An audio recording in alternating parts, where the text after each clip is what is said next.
Let's go get some puppies.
Oops.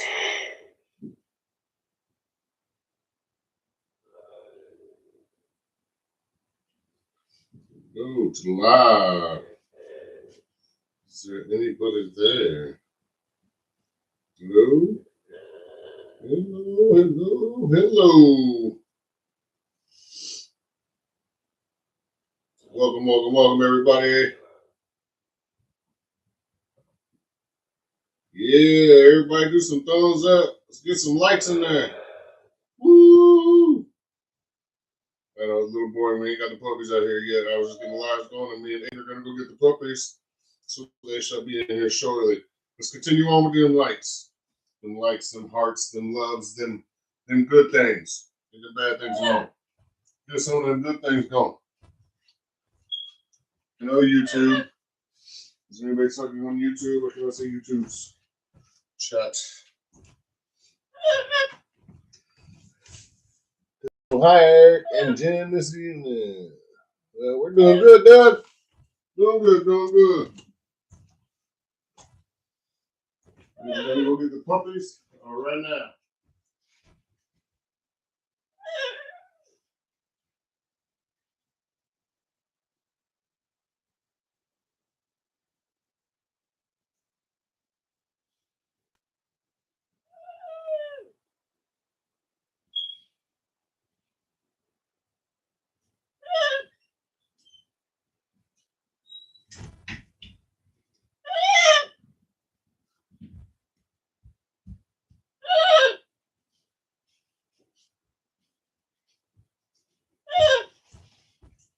They're all coming at once.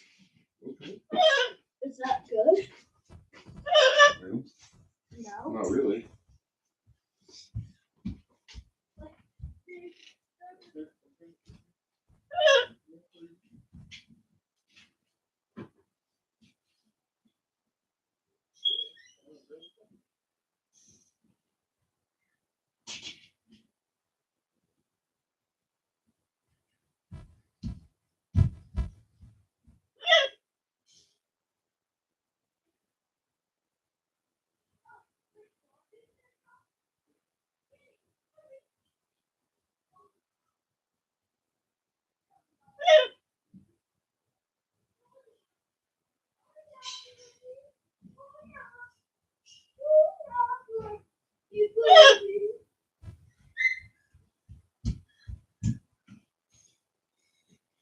The Barbie, Barbie, Barbie,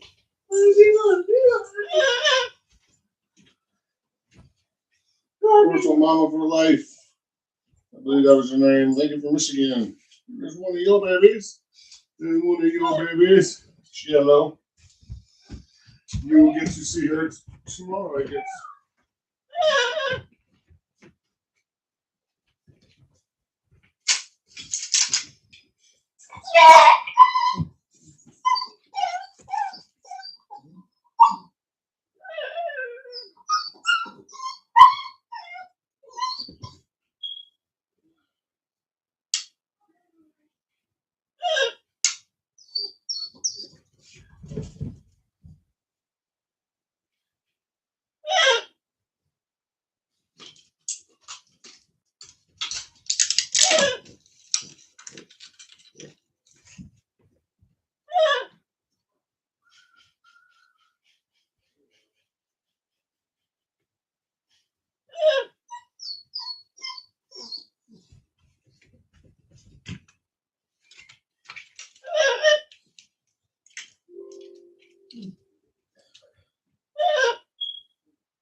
Here's one of the younger puppies. There's another one of the younger puppies.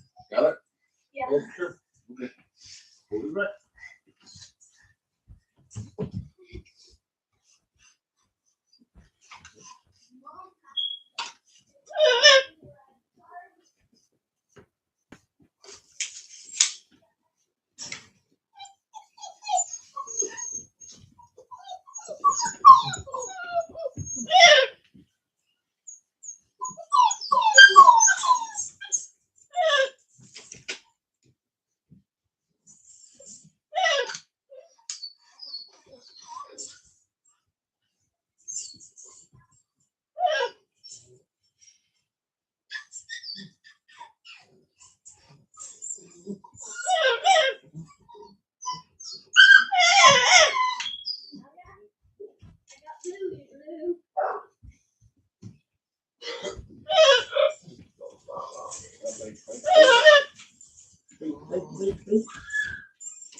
Oh, awesome. Awesome. So, yeah, go ahead. More. Okay.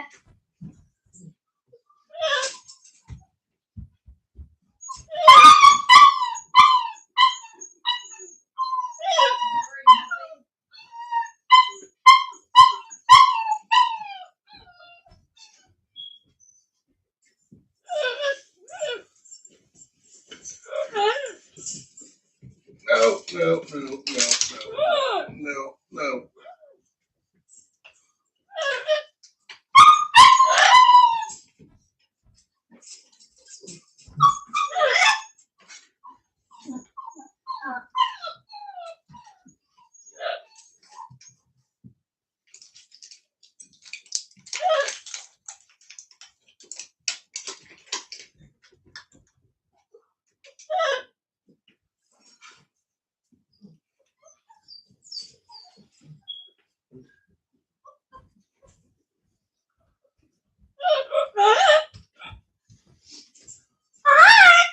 I got a no color. No collar. I don't think any of the blues have collars on yet. Oh, they don't got paper on. We got two blues, three blues with no collars.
These are Corso pups, all except for this one here.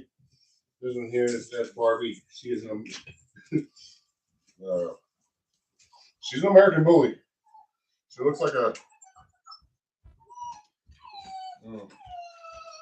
little chihuahua on steroids. But she's an American bully.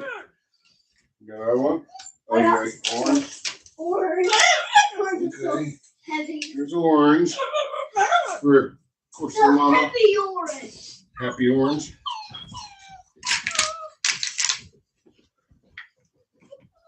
What we got going on here? Battery is running low. The PC is plugged in.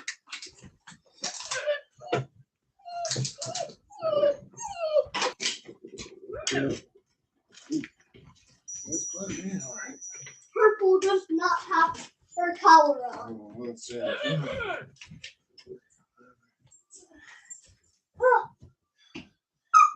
Oh. 5% remaining. Battery saver on.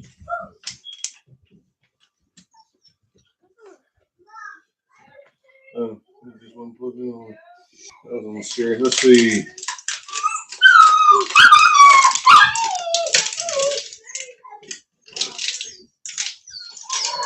Yeah, got a pooper right away. There was a couple peas. There's one pooper so far.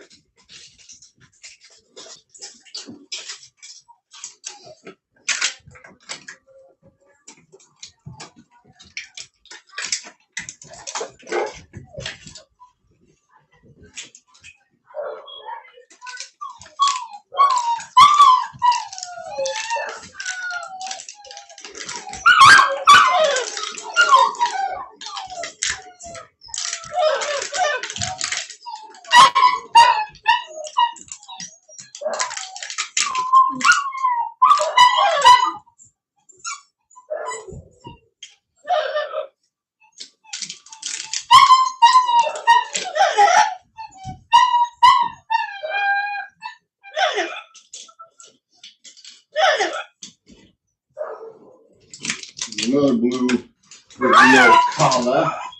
And here's old TLC left eye. She's only got a left eye. But I'm in there. Up there's another pile of poop. Let's get that. We all put it in there. Poop down there and take a nap. Oh boy. We're just trying to climb out over the fireplace. Yeah. There's nobody watching them. There, let's try that. Not that it's gonna work, but. No, step in it. Oh, God bless America. Stop! No. Barbie, why are you in here? Okay. Hey, No. that's a sword of some sort. Don't get that. Here, Adrian, here's your earphones. What? Get away. Hey, Stop. hey, baby, come here. Ah, so. Pink. Pinky. There you go. Come on. There she is. Come here, Pinky Pink. I'm gonna actually towel.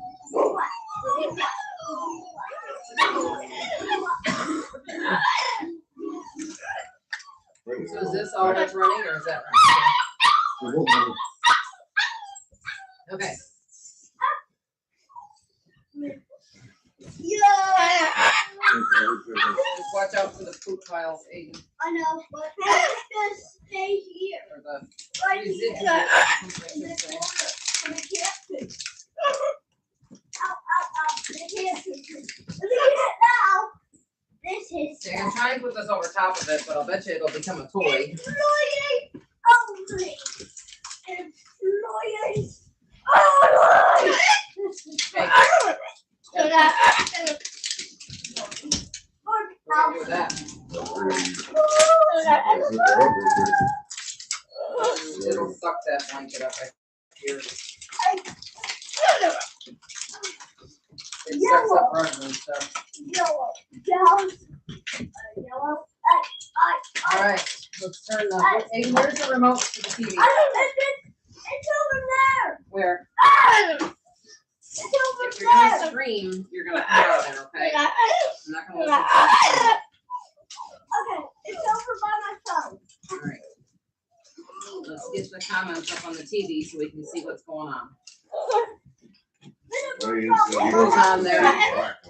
Who's on there and where are they from? So, on YouTube. Yes, these are all Cane Corsos. Besides, 2-year-old blue girl. What's that? That's what this guy. We don't have any adults. no, no. Are you reading the YouTube comments or? No. Okay. Suspension and fuel injection. You guys, I woke you all up. You all went outside and oh, jeez. You got this stupid crap on. I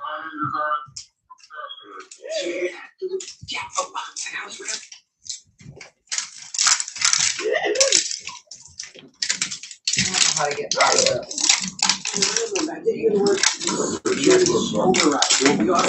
No, this, he's got it on this stupid YouTube crap. I know, but I don't know how to get off this channel. We're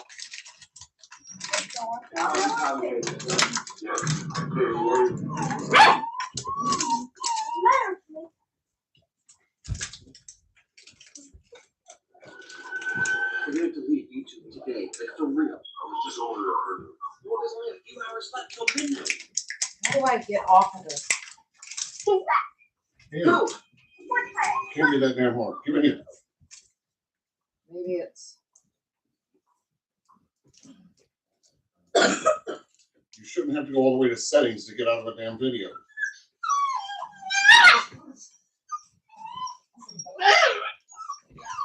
Well, those are the options. Captions, thumbs up, thumbs down, give money, save, settings. Save. No, I'm not saving these stupid things that you shouldn't be watching. We will be with you guys in just a Give me the minute remote. once we figure out how Instead to of get it. standing there and looking at the TV and now you're looking at the remote.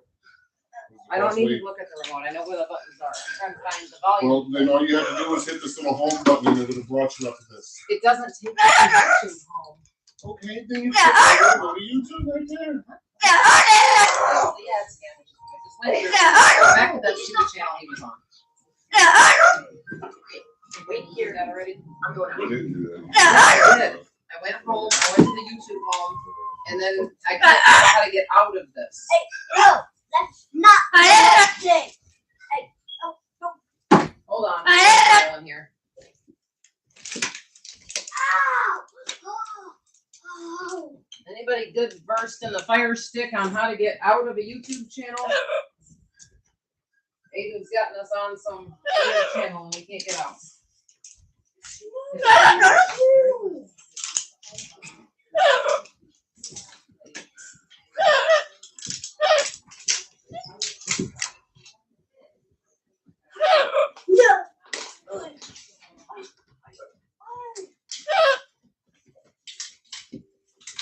What did you do with the remote? I have it. Let me have this. This is where we were. And it won't. You go through every single little thing, but eventually you'll find a way out of it. I have. There we go. What did you hit? The arrow sideways. That button. Makes sense. And obviously not that much sense because I didn't get the damage. Okay, there we go. We finally got it up live on ours. Stand up if we're getting you. Alright, now how did we get the chat on here? You gotta go up. You gotta go over right there. Alright, we got it finally figured out. Aiden has removed himself from the pen. The war zone. Bird is laughing.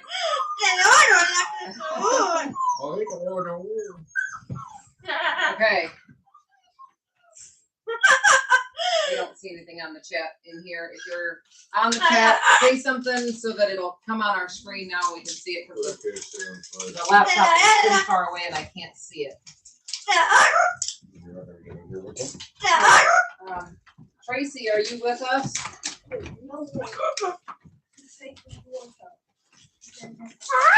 Can everybody hear us even? Can you hear us on YouTube? Sorry, we're a little hectic today. I had to get in the shower. Somebody pooped on the towel. Someone pooped on the towel? Yeah. That's awesome. I didn't see him do it. Hey, get out of it. Can you grab that? Can you grab it before they're walking in? I can't do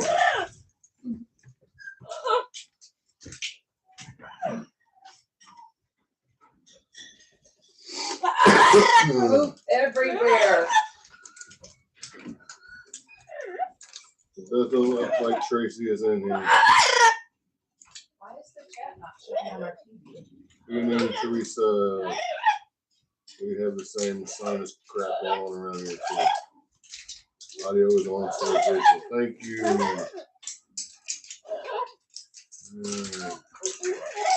Get some lights going on here.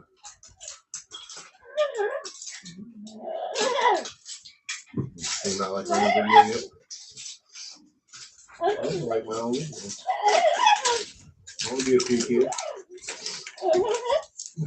So do you think that when it goes black, it's going to black chat or watch? See, nobody's saying anything, so I can't see it. Can somebody start typing some comments so I can see if it's working on the TV? You did just read a comment in a minute.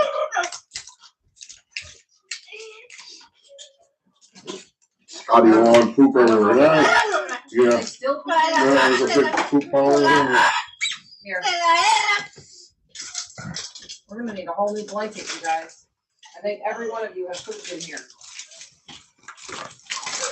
It says successfully connected, but it's not showing it.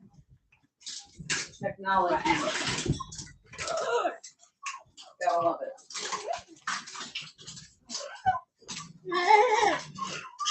You guys are horrible.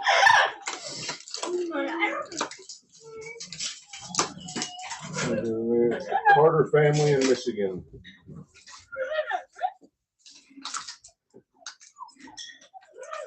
She's not in here anymore. I'm sorry, I don't know who you are at the top of my head. But she'll explain who you are when she comes back against you.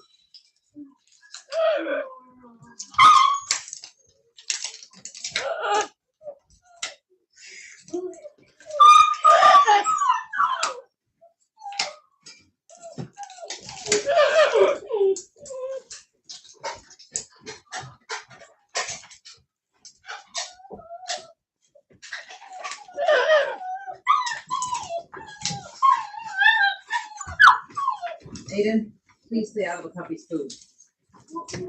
You got into the puppy's food in addition. Please stay out of it. That's what I mean. I got into it for a reason. No, you didn't. They don't need any food. All All you gotta do is, all you gotta do is open the gate and they can run it. Yay, please, butt. Okay, so this. All right. Get your toys on top of here.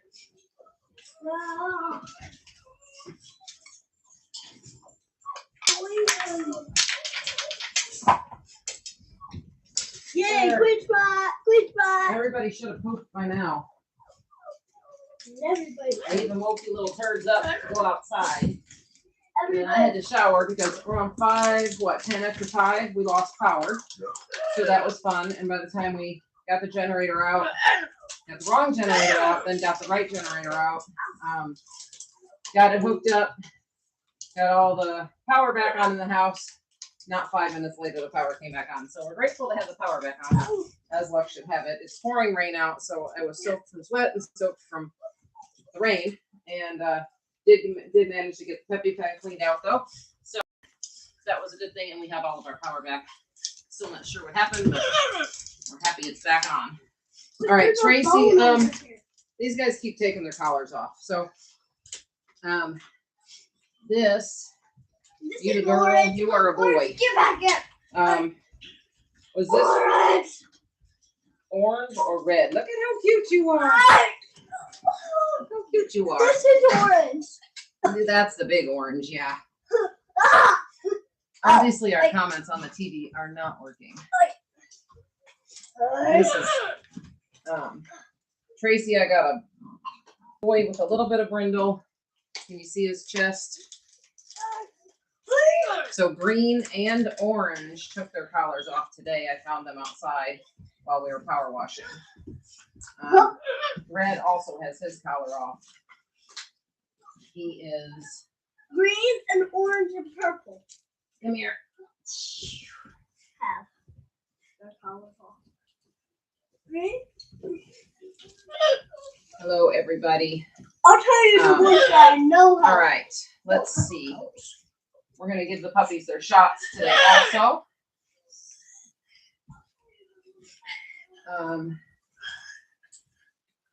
Everybody's, I think all the girls are good.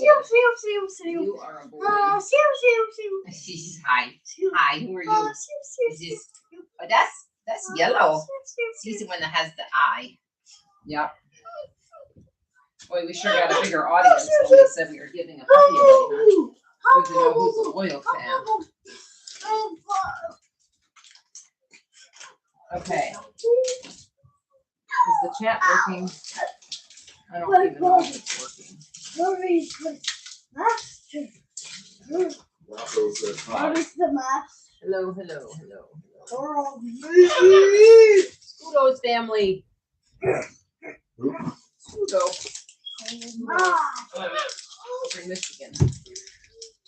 He was Bob's brother. Oh, geez. Yeah, just recently passed. Okay. I don't know. Yes, they do love kids. Well, ours do, but they're raised with Aiden, and zero tolerance for negative temperaments here in this house. So you got to have a good brain, or you can't stay here, and you can't be part of our program. Are you in jeopardy, Aiden? You got a good brain? Are you going to stay? Yeah, he says he's going to stay. Got to have a good brain in your head, huh? Right? Yeah. They do bite your ears. They bite your ears. They'll bite anything you stick in here. Okay, so I don't know. I guess Tracy's not on. Huh? And I asked her if she said, ouch. She said she would be here for our Friday night lives if we did it on Friday night. So, hey, that's my toe. That's my toe. That's why you don't wear shoes. Look at this little troublemaker. Look at this little troublemaker. Pinky pink. Troublemaker. She's one of the girls in this litter, obviously. Isn't she beautiful? They are 6 weeks as of Tuesday. Spicy. Spicy. Can you share it to Facebook? Yeah. And this is light blue. I can get your collar on you because you are the only black brindle male. That's a dangerous spot to be, Aiden. Black brindle male here. He wears the light blue collar. I'm going to go put his collar on in a minute. And I cannot see this camera over here, but blue collar male. monster heater. We turned 6 weeks Tuesday. All right, let's get your collar on, buddy. Good job, buddy. Look. Show everybody who Barbie is, Aiden. Look. It says she's connected. Scissors are no Barbie, longer there. Barbie.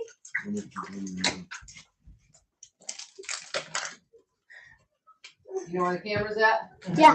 You can look in the computer and see if they can see her. Yes, yes. Hey. Puppy. Whoa.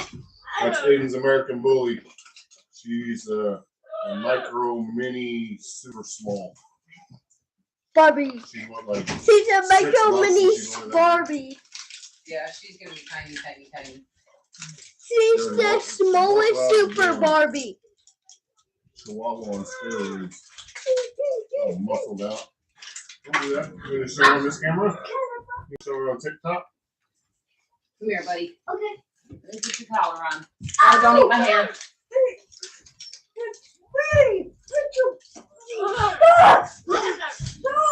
Aiden. Aiden.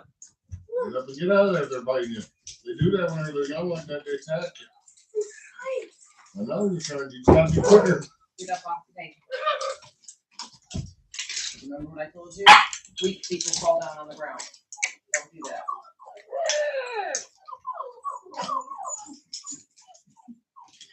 Get your glasses down on your nose like an old lady.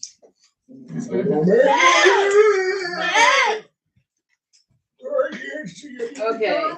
So I guess Tracy's not with us. No, she's not active on Messenger anymore either, so she's active when we send her a message. Okay, well, Oh no, Trump had a 4 megagram. I guess what we'll do is, I can get their shots ready. Who wants to see what? There's only, I think Yeah, there's 6 on TikTok. There's 13. Did you change the title on the TikTok so it doesn't say free puppy?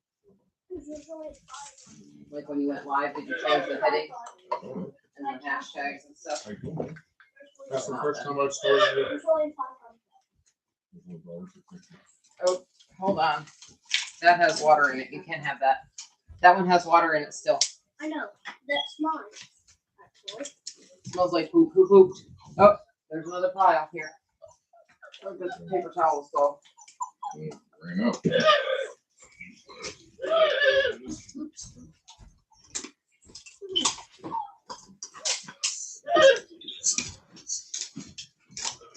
The joys of puppies. They are little poop machines, and there's another one pooping.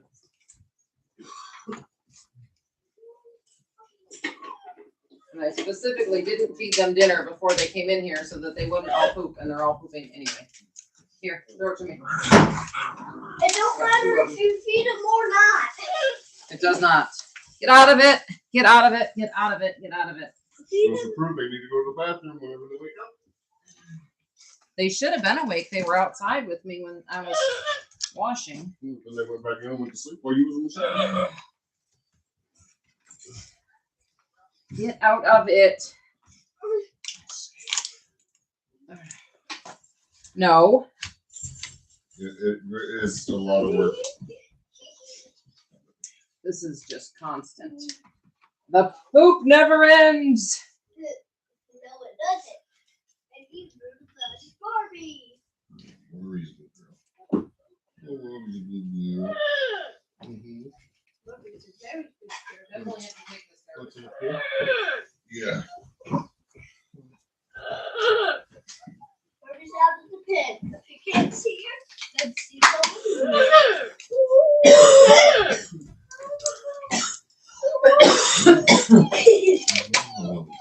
Look how beautiful you are, Miss Yellow.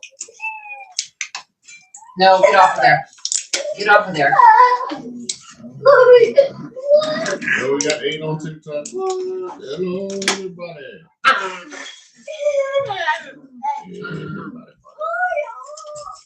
Heck of a lot.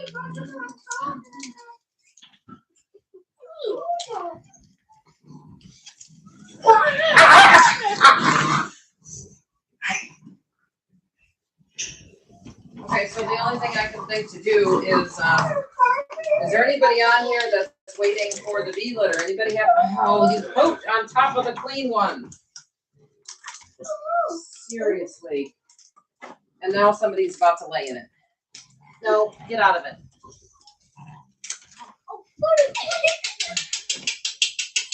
Hey, go over to the fence and get over the fence and wake them up. Isn't being a dog breeder just rainbows and roses? It's glory. It's all the unicorn sprinkles. Right? That's what we call them little baby It's just balls. puppy breath and checks. That's all it is. Unicorn sprinkles. I suppose if you raise them outside and they're in a kennel and you just go and clean the kennel and that's all your life is, then it's a little easier. But when you actually interact with them, such is life.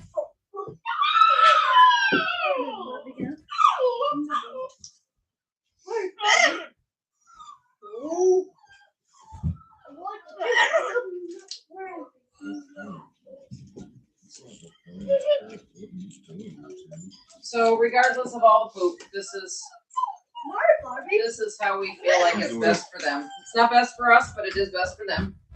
Did you get it shared on Facebook? On the business page? My phone's busy, or I would do it. I understand. I'm going to get it done. 20 other things. All right. Tracy, you have let us down. Where are you?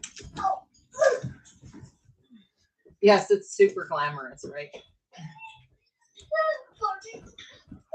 This is, I think it's important for people to see like all of this. These are important things that people don't realize. And like I said, you know, if your puppies are out in a shed in the backyard, it's a very different story. But obviously they are not. And picking up after them regularly is a job.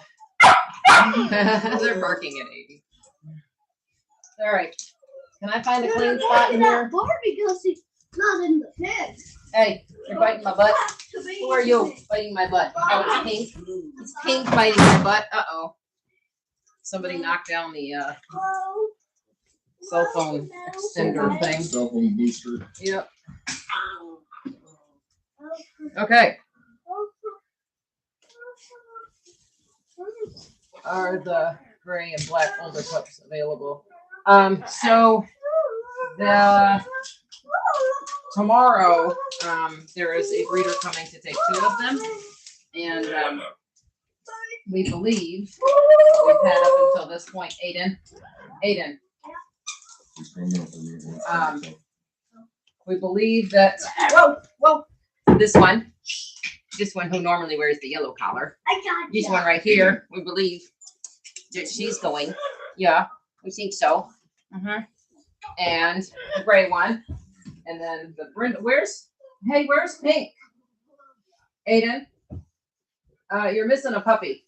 And did you ever bring Pink in? Where's the brindle puppy? The older brindle puppy. I don't know. You better go find her. She's not up there. You better go find She her. is out there. You never brought her in. The gate's open. You better go find her.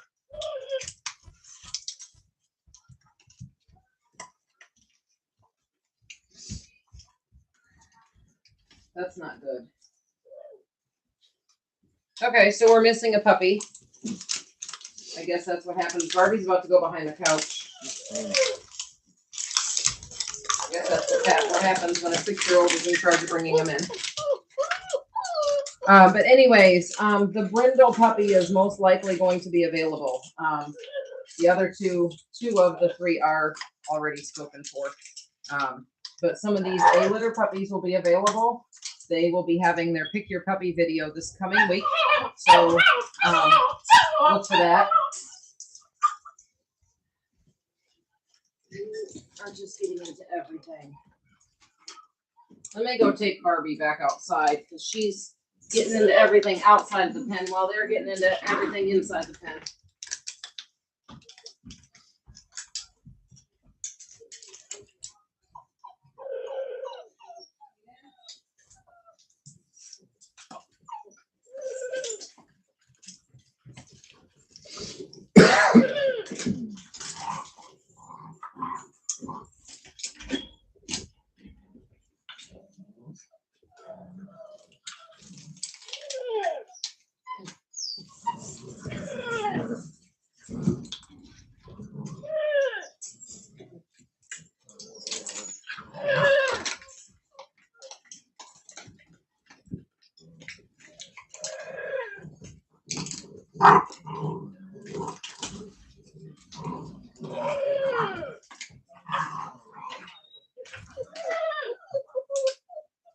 to me. Oh, and there's more poop. Yay. Here's Pink. She was peacefully sleeping on the bed in there. I know, that's why I left her alone. It is not. Don't lie. You didn't even know she wasn't in here. I don't lie.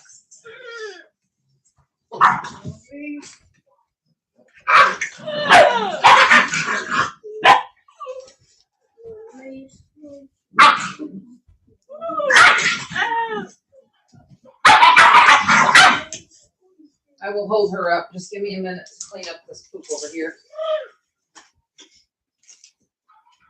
Has everyone gone? Has everyone gone twice? Are we good for a little bit? Can we refrain from pooping for a few minutes? And walking in it? That'd be great.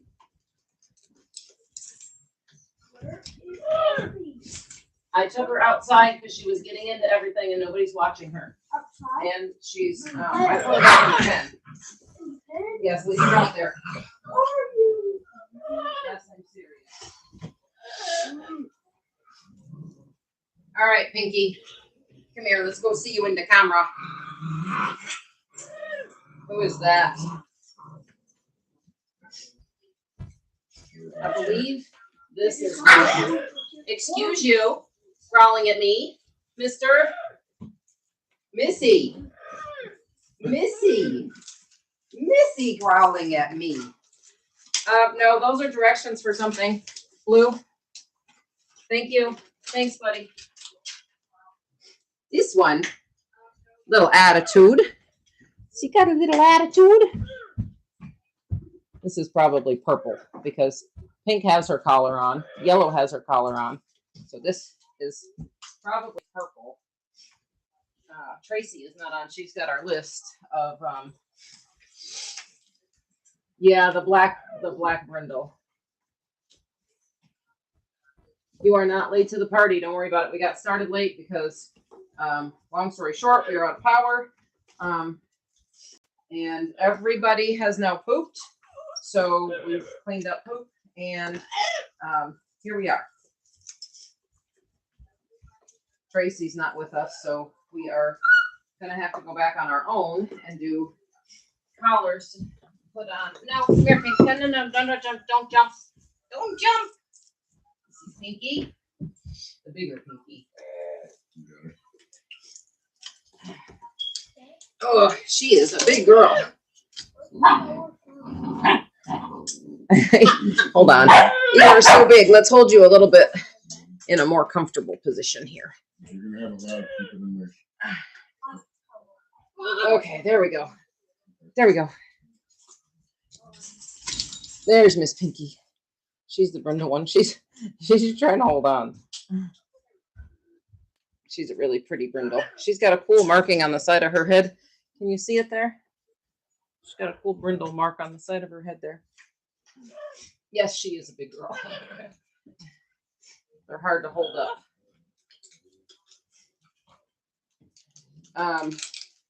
Okay, so black, blue, and blue have their collars on. And blue, black. This is blue, black, blue puppy, black collar. It's a boy. It's a boy.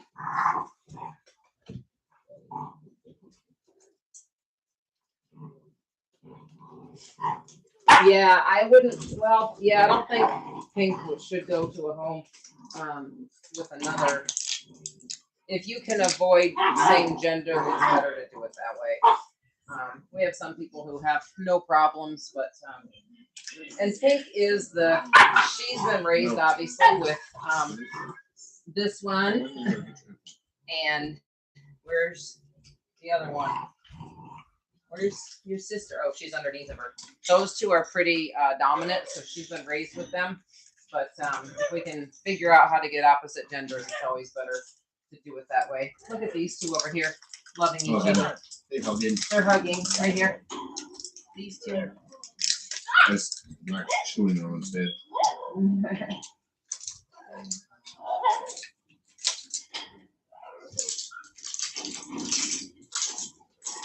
And there's another tiny pile of poop. Like there's itty bitty tiny piles of poop. Like if there's a possibility you could poop, you're just spraying to do it.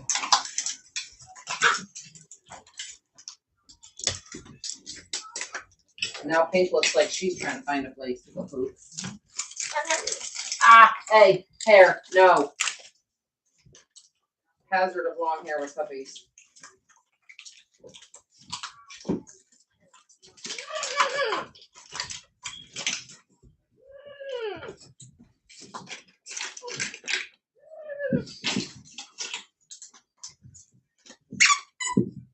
So she has not answered.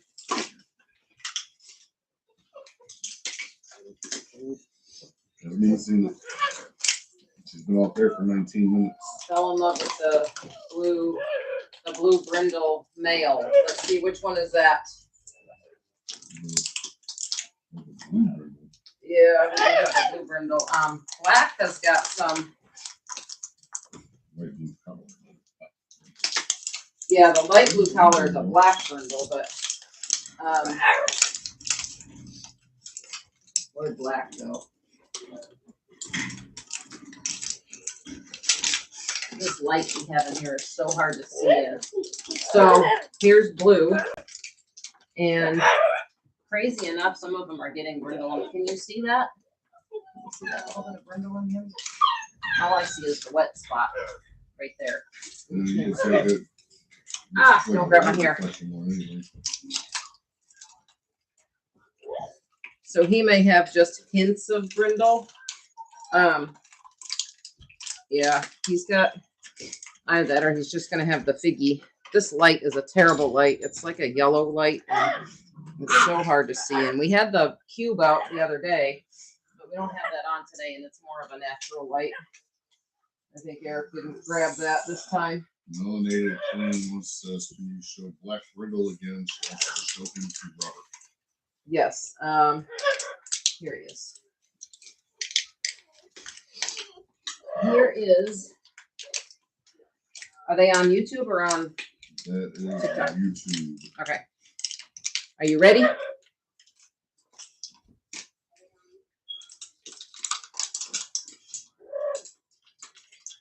Is she ready to show him?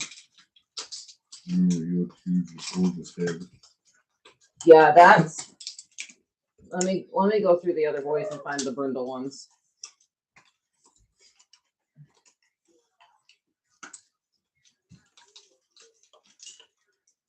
Yeah, ready. That's exactly what I want in here is the natural light, and this bulb is not doing it. We had, I don't know where'd that cube go? It's in there charging. Oh, dead battery. But the cube shows a lot better light than this thing. It kind of gets fuzzy. I try and get where it's not so bright, I guess, but it's really a crappy light because when I get too close, there you go. Look how chill he is. He's like, whatever. He's such a good boy. You can see his brindle. He's got a beautiful profile. There it is. And he comes pre-spoiled. He does come pre-spoiled. They all come pre-spoiled, but especially this one. He's took some naps on Daddy's lap while I've been feeding others, huh? He's got a little bit of white on his chin. He'll be a big boy.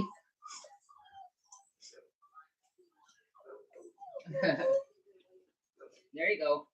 All right. Let's see. Tommy Very Guerrero says, can I buy one? Yes, some of them are available. Especially some of the next litter are available. All right, so he does have, I just saw, this is the blue collar, blue puppy blue collar. Big, big boy. Oh, hold on. Let me get you a better, hold on. There he is.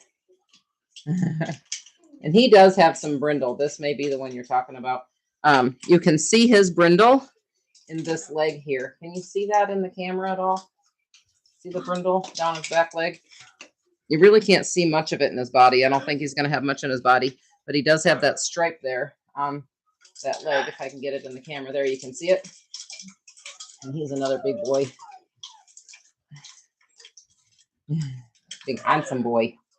Okay, so there's the boys who don't have collars, and normally Tracy's with us, but she's not here right now. This is a girl, no collar. That's Yellow.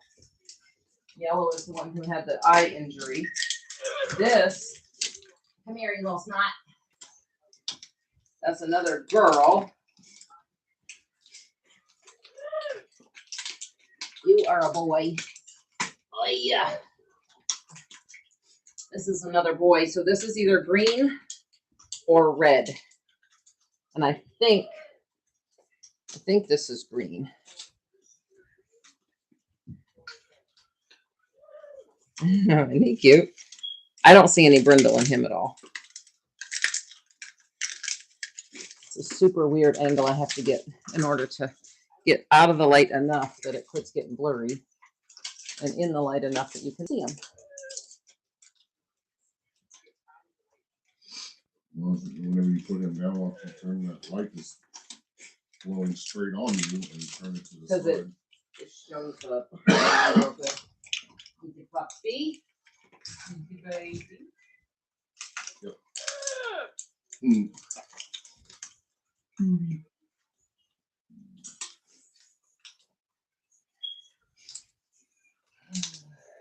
What is the blue? And then this boy who's sleeping also does not have a collar. Oh, he's grunting at me. He's like, I was sleeping, lady. Why did you wake me up? Why did you wake me up? Look at your eyes. They're starting to turn blue. They sure are. Your eyes are starting to turn blue.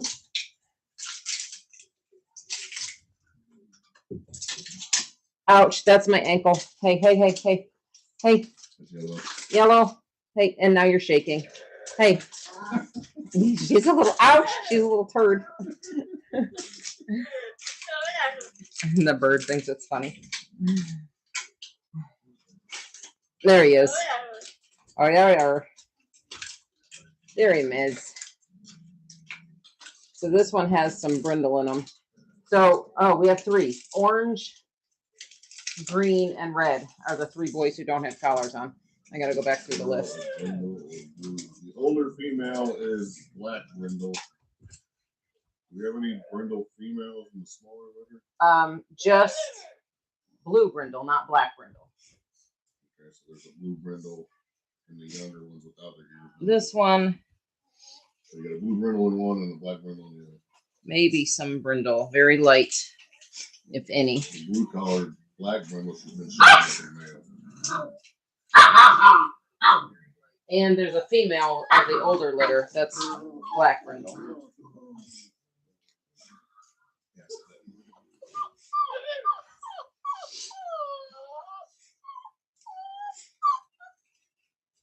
But I don't know if they can see her, but this is a brindle female from the A litter. Oh, look at the little angels going to sleep now. And belly rubs. Look at the little angels going to sleep after they've pooped all over everything. Yeah. The little angels. Yeah. Yours is a boy also. Yeah. Where's the one? There was one who was out there with me, all by himself, watching me power wash. I think hey. This is mine. And those are mine. They're little scrappers. These are spicy meatballs. This is spicy meatballs. There's a yellow one behind you.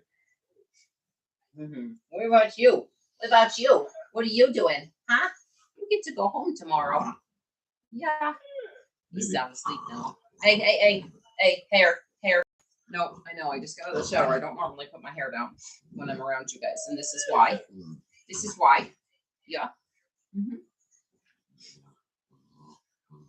Yeah. Oh, aren't you so sweet, Yellow? So sweet and innocent until she bites you.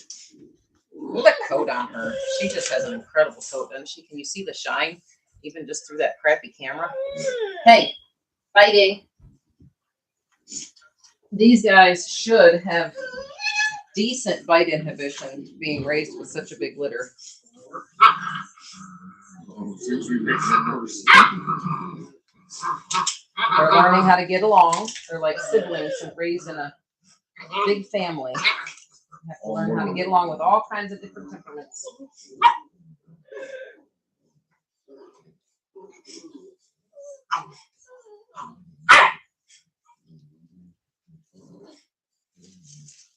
Yellow's in there shaking her toy.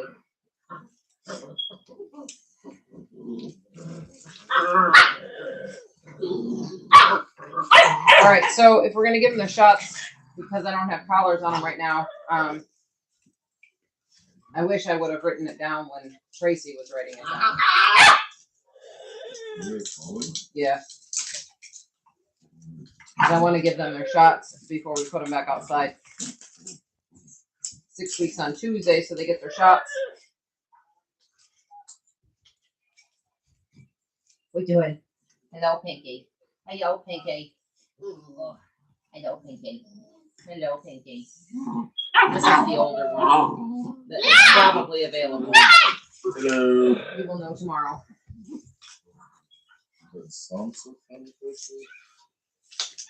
Well, look at you. Hi, sweetie. Her eye looks a lot better.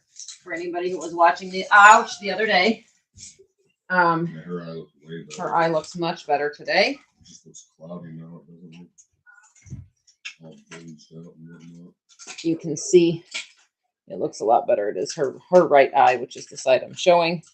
She will not have vision in that eye, but it does look a lot better. We've been doing plasma and antibiotic in it. And it is definitely looking as though she'll be able to keep the eye and keep it open. It just won't be a visual eye. Yeah, she is not A joke. handicapped. Not a pushover. Yeah, she has no idea that she has anything wrong with her. Look at all the innocent little babies sleeping. This is your peer. Yes, light blue collar he's gonna be a big boy. He's definitely got some girth to him. And they're a little on the, I don't want to say they're thin, but their bellies aren't full right now because I haven't fed them dinner because I was trying to avoid the pooping, which clearly that didn't happen. Since everybody has pooped in here. And now they're tired. They've all pooped, they've all peed. Tracy went to bed. But what I'll do is I'll just give them their shots as they're on their way out. And then we'll know everyone has had their shots, and then we'll go through the other video that we did markings, and we'll figure out who's who and put their collars back on. We got light blue's collar on. It's the only problem with breeding consistency. And the brindle is coming out in them still. So some of them that I didn't think had any brindle are getting just hints of brindle. Black, you're a little douche. Look at him. He's about to pounce on him. He says, here I come. You're going to pick on the big sissy now? He says, I'm going to pick on this big sissy. She's going to stand up with you. Ow.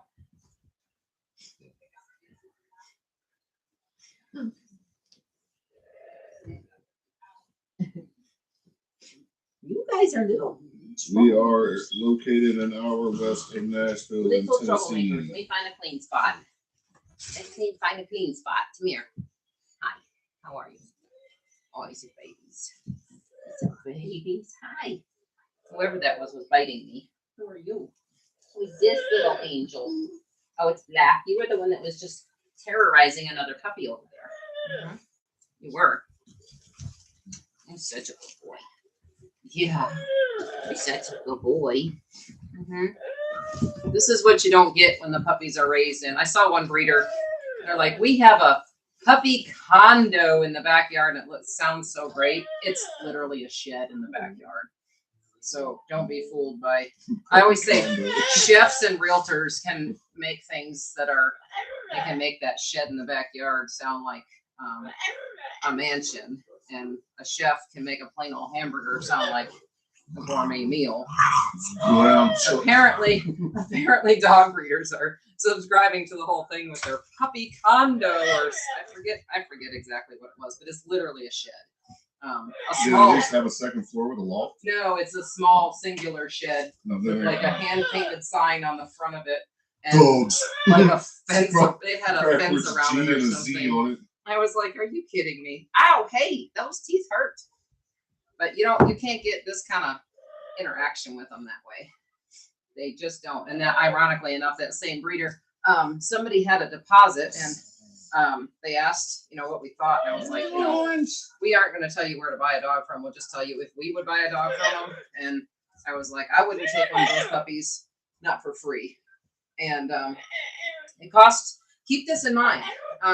You may pay a little more in the beginning, but it costs just as much to feed an ugly, unhealthy one as it does to feed a good one. And it costs more to care for one that is unhealthy. And then if you have one that's just simply from a crappy breeder and it just looks terrible, then you're always at the end of a conversation meeting somebody else with a Corso going like, you're walking away. I always tell our puppy families, I never want any of you to walk away from a conversation going, wow, we really got screwed. Their Corso is beautiful and ours is not. And that's why we strive for the consistency that we do. I've just had so many people say, what do you think of this puppy? And, the breeder said it's gonna, it'll change, and if it doesn't look right as a puppy, it's not gonna look right as an adult. That's just, they look like little miniature versions of themselves between like 6 and 9 weeks. And if it's got a head that looks like a Great Dane, it's gonna grow up to look that way. If it looks like a hound or a lab, it's gonna grow up to look that way. Don't let these breeders that are trying to peddle puppies tell you, oh, they just need to grow into themselves, because they don't. That's kind of what we want to do, is build a community. We can get rid of all the myths and lies and things like that, we aren't the only breeder who does a good job. I'm not saying that by any means. There's lots of breeders who produce nice puppies, both here and overseas, but you aren't going to find them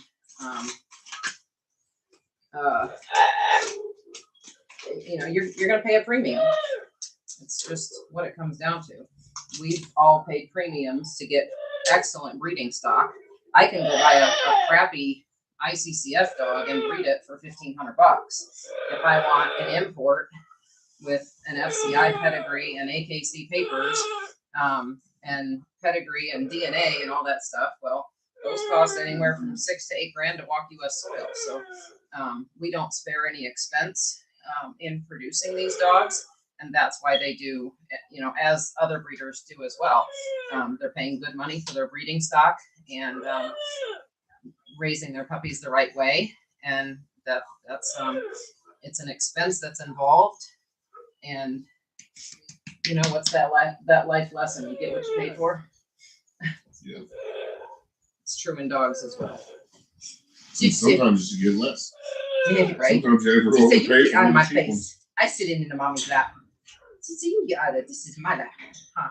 This has been my girl, kind of a week old. She was the one who was the sickest when we had that. Is she blowing at him? When we had that canine flu, she was the one who got it the worst. So her and I spent a lot of time together. See my baby girl? Yes, she is. I know. She's claiming me as the mama. Anyways, you want to be able to see interactions, and I think it's really cool that we're going to do this Friday night thing. People can ask questions, and just learn about the breed in general or our practices. Are you barking at Dora? You are barking at Dora. You have no shame. Who are you? Is you a boy or a girl? You are a boy. I think this is Red. Red is sometimes a little troublemaker. Sometimes he makes a little bit of trouble. Their collars come off very, very often. And with a big litter like this, they're often sometimes hard to keep up with, because when you have so many like solid blues, you have to actually look at their chest in order to see who they are. They're harder to tell apart, but in the smaller litters, they're easy. But I don't mind that their collars come off. I would rather them come off than them get stuck on them. I saw somebody the other day, and they were like, I don't know who's making these collars, but they keep coming off, and you need to do a better job. Well, I don't know how unsupervised their puppies are, but they said they were. Dora, Dora, Dora, Dora. No. Would you tell her to stop? Eric's teasing her. I ain't teasing her. Yes, you are. And she's starting to come in heat, so she's getting sassy. Now she's picking up his slipper. Hey, that's my new slipper. She's parading it around the house. Anyways, they were like, Dora, enough. They were like, the puppies are pooping the collars out. Ours, if they come off, they don't eat them, but we have a lot of supervision with them. And, you know, we pick them up as soon as we see them off. But I would rather them come off. I saw that. I'd rather have them come off than them happen to get stuck on something and the collar not come off. So I would much rather put new collars on and figure out who's who than have somebody stuck somewhere and the collar not break away.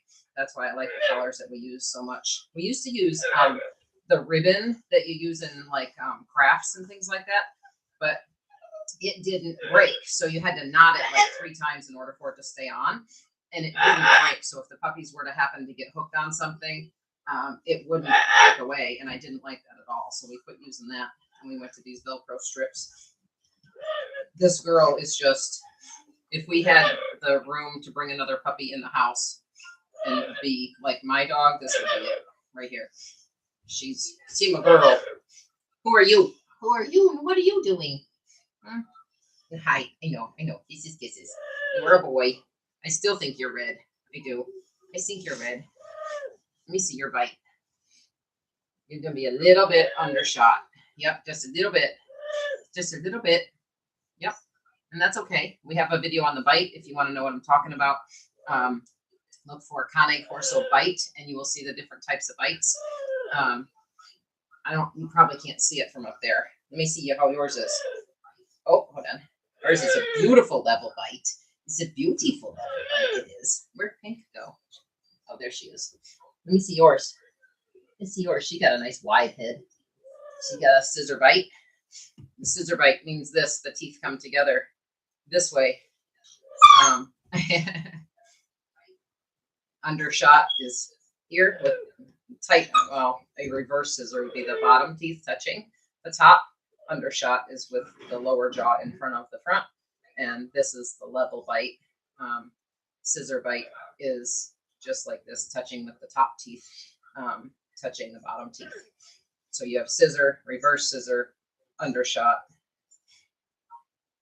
out, and then over, which of course shouldn't ever have an overbite. That's a no-no. And when you do see that, if you happen to see a Corso with an overbite, you'll notice that their nose typically tapers in this way, and it's not a Mastiff trait at all, honestly.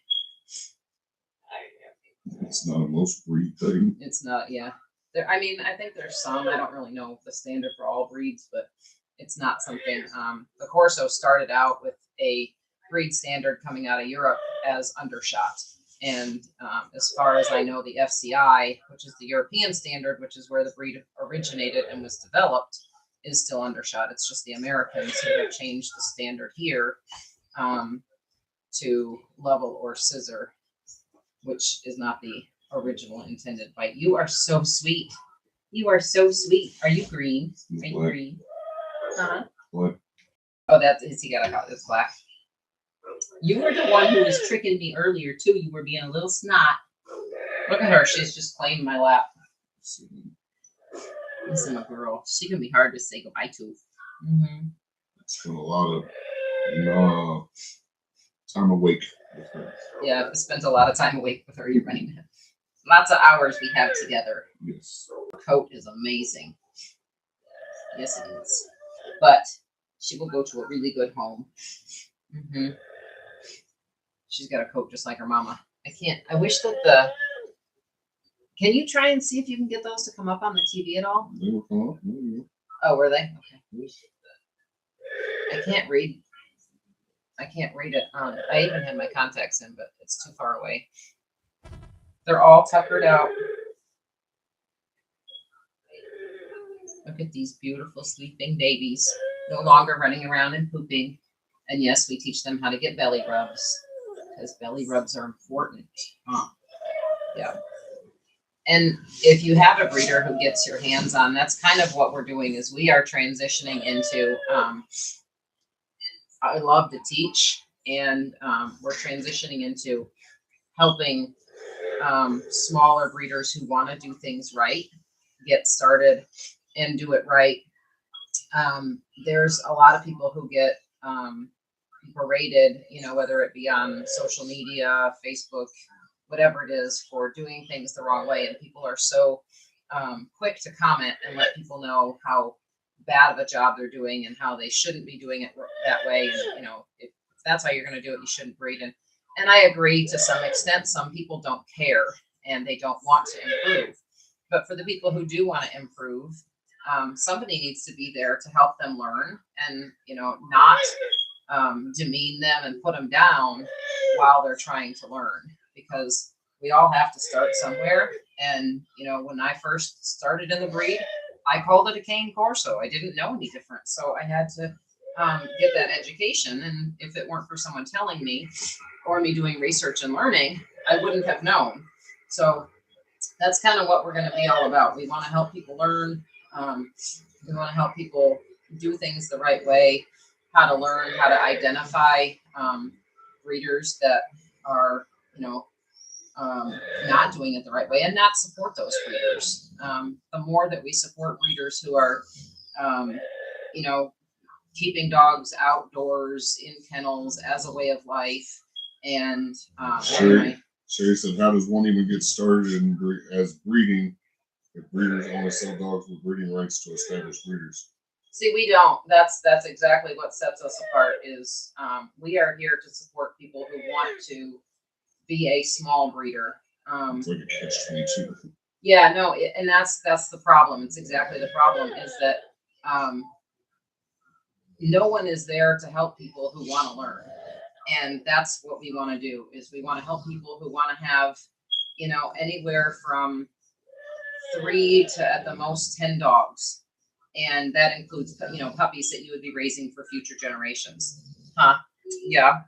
And, you know, and do it the right way and support the dogs and give these dogs the attention that they need and that they deserve, and, you know, take them out and do things with them and give the dogs quality of life, not just living in a kennel and being breeding stock. Those are the people that we want to support, because those are the people who are going to do it right. They're going to have the puppies in their house like this. They're going to raise them properly. They're going to get their hands on them.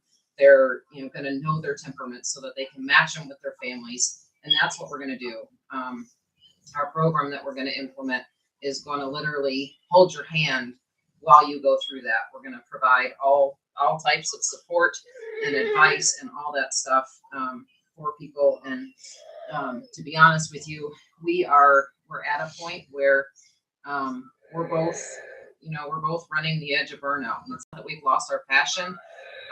We're just so work overloaded that it's hard. It's really hard to keep up. And when your health starts to decline, and Aiden's, Aiden doesn't get the attention that he deserves because we're so busy working, something's got to change. And we still have our passion for the dogs and for breeding, and especially for helping other people. So that's what we're going to do.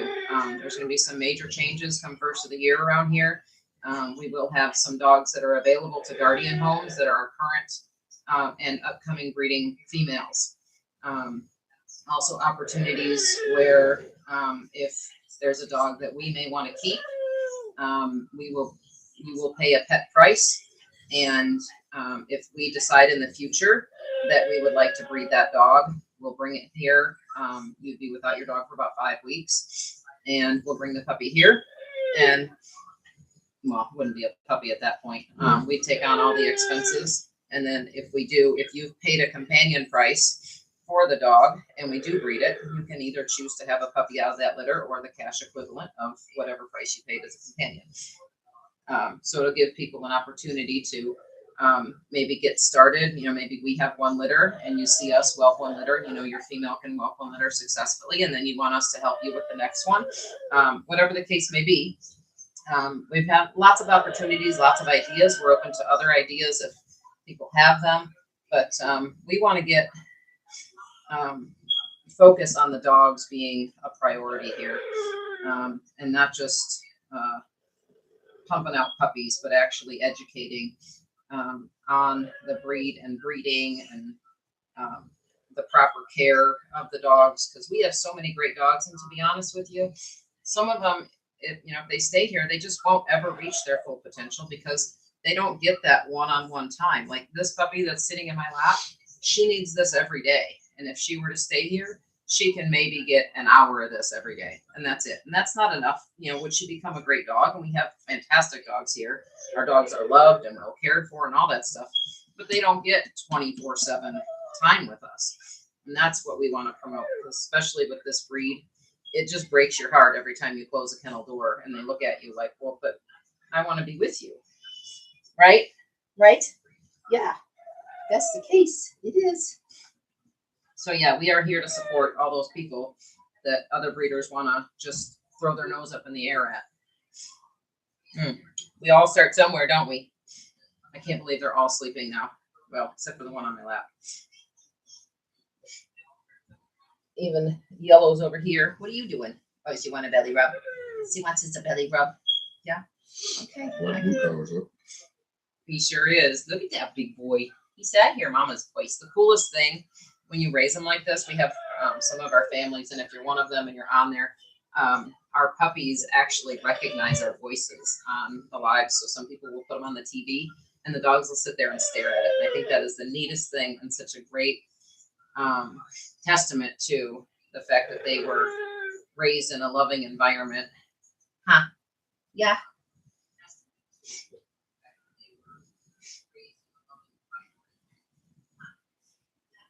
She's so relaxed. Oh, but I was telling you, one of our puppy families had a deposit with this breeder who has the puppy condo or whatever it was, and they sent me a video, and I said their puppies, like they were outside and they were calling them to them, and their puppies had their tails tucked and they were like kind of acting nervous, and I'm like, if they raised those puppies, they should never be nervous around them. That's not a good sign at all. And so they decided to forego their deposit and just let them keep that deposit rather than getting into some temperament issues with a fearful dog. Can you see her? How cute is she? Sound asleep in my lap. She must know she's leaving. Huh? She's super cute. Oh, she getting in her last cuddles with your mama. Mm-hmm. Can you see the comments on YouTube at all? Huh? What is that? Your mom? Oh, okay. Where did Aiden go? He's in there. He's in the bedroom. What, are you not coming? Raised, show, and judge parrots. Parrots, really? Then you hear ours in the background. About 10 years, bred to a standard. Even have Hall of Fame birds. That's pretty cool. We factored in structure, comportment, condition, color, and so much more. I love that you desire your babies have you close and personal time with people because they are loyal Velcro guardians. Yes, they are very much Velcro dogs. We sold some puppies to a dog breeder a bird breeder up in Washington. And he got a couple of really nice females from us, and we haven't heard back from him. But he was a bird breeder and bird judge. I don't know what. I guess is that. I think he did pigeons. Different. Did he do the tracking pigeons ones? Yeah, I don't remember. It was a long time ago. Homing pigeons. But he did. It's like a Ouija. Hey, Turbird, are you a show bird? Could you? I think your lack of tail feathers there would disqualify you. We don't know anything about Turbird. Somebody left Turbird behind when they moved out, and our oldest son works for the vet, and we got a phone call from him that said, "Hey, you want a bird?" We were like, "Well," so off we went, and we put the bird in its cage in the bed of the pickup truck and wrapped it in tarps so that he or she wouldn't get too much wind. And here is Turd Bird. She sings out. We think so by the leg band, it's a girl. We think it's a girl. Not really sure. It doesn't lay eggs. Not sure if that happens or not. She said it likes me, so it's gotta be a female. Yeah, and it loves Eric. Hates me. I cannot get near Hates the bird to everybody. bite me. It pretty much hates everybody but Eric. So Turd Bird here sings opera, laughs, calls the dogs. Not a hazard of living in our house. Like literally goes here, doggy, doggy, doggy, doggy. And we don't say that here, so I'm not really sure where the bird picked that up. But hey, there's the comments. Yeah, right. How do you just leave? That's a weird one. During like, did somebody die or like I don't know what what happened. Exhibitors actually pull central tail feathers 6 to 8 weeks before the show. Well, I'm not pulling Turd Bird's tail feathers out. You can come pull them out if you want. Funny story. Eric was watching, I don't know whether it was TikTok or what it was, but he was watching some things that said that they like to be like misted. Oh, I wish this crap would go away. And he took the little squirt bottle and put it on fine mist, and the bird tried to attack him, and she would not let him near her for what, like a week? Yeah, every time he'd go by her, she would try to attack him. And we were like, obviously, Turd Bird does not like water. He was like, I'm sorry, they said you would like it. That's what the video said. You hear her laughing? Now she's just making funny noises. Oh, you woke up the dogs. So our bird, not a fan of the water. I was thinking Definitely would be unhappy in the rainforest. African gray. It makes it sound like he's getting a text message. That's so funny. We had friends in Michigan. We had friends in Michigan that had an African gray, and that thing swore like a sailor, as did its owners, obviously. But the funniest thing it did is they watched. We were in Michigan, so Detroit Red Wings. The bird was a go wings, go wings, go wings. It was like a broken record. Melanated Queen said they had a worldwide Corso for 12 years, just passed away a couple weeks ago.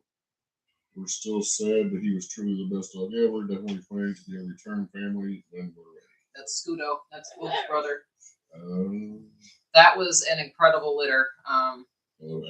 Tate, his mom, Scudo's mom, you know, that'll forever be my heart dog. She will never, ever, ever be replaced. There will never be another one. Hey, Karen. So Yellow did not get to her appointment today. We remembered last night, and then today my alarm went off at 3 o'clock at the time of her appointment.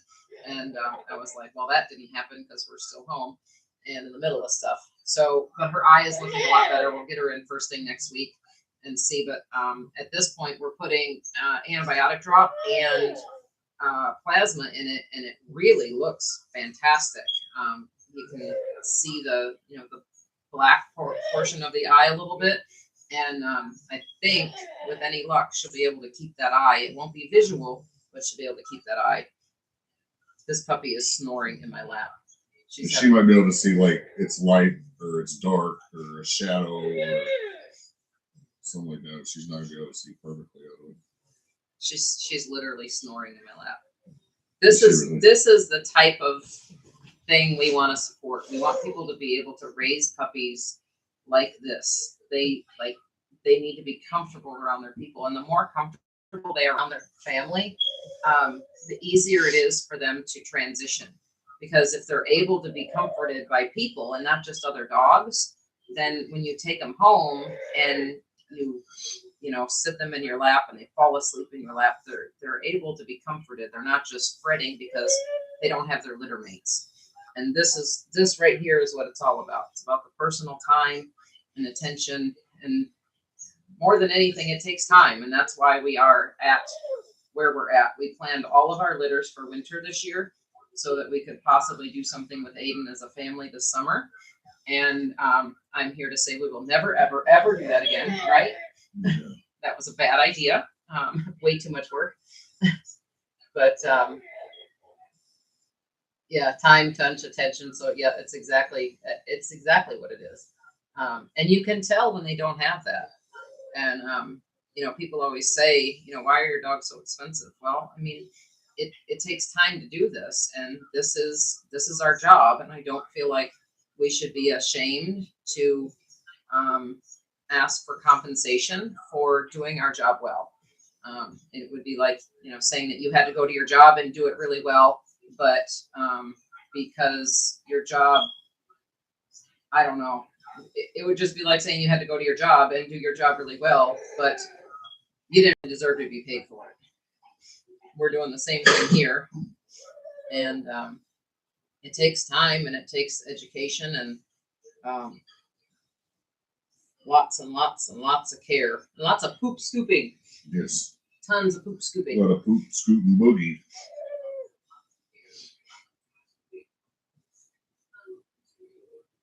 Thank you, Scudo's mom.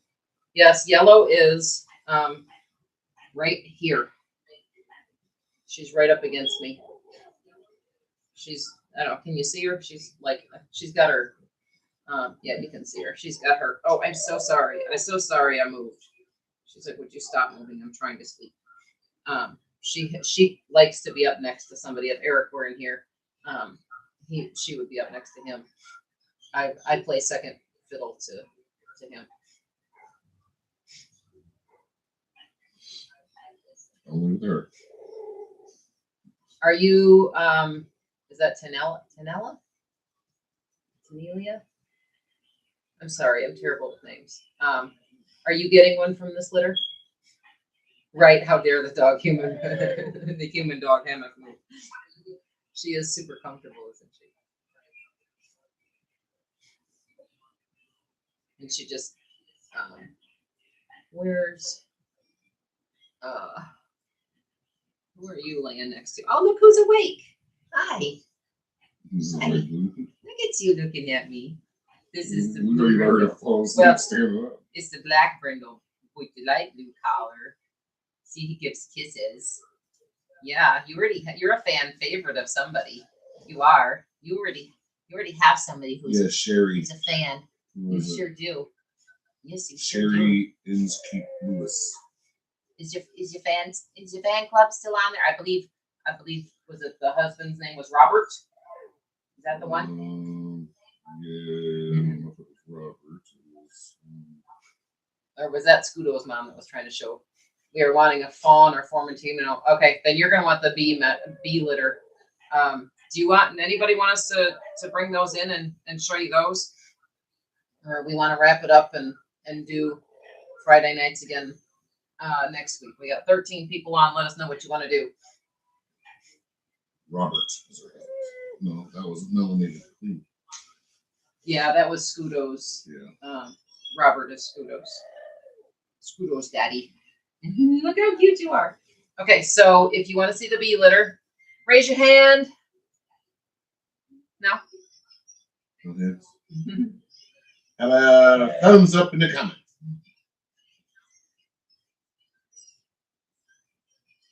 Only the one. Wait, well, I guess nobody else is chiming in. But we are getting an enthusiastic yes over there. Scudo was dark fawn. There's only one fawn male in there. There's one Formentino male and one fawn male. You gotta move your butt, little one. She's like, I am not awake enough yet to do that. There you go. Okay. I'm gonna go grab the shots and I'm gonna give them. Hand. Huh? Karen raised her hand. She raised her hand. She sure did. Good job, Karen. We got a thumbs up there. Bring all the babies. Okay. I'm gonna go grab the shots. We're gonna give these guys their shots. You can see that. You can see how we do it. Anybody want to see how we do that? It is 6 weeks. It's time for their vaccinations. I know this guy is so attentive. He really is. All these puppies have just There's something I love about all of them. They're all just slightly different. Oh, see, when they do the stretch like that, it makes me want to do the belly rub. Yeah. There you go. Get the good belly rubs, huh? Gotta get the good belly rubs. Okay, so I'm going to get their vaccinations, and we will vaccinate them as they go out. And then we'll bring the bee litter in. And the bee litter is due for deworming. So we'll weigh them, and we will deworm them while you're watching.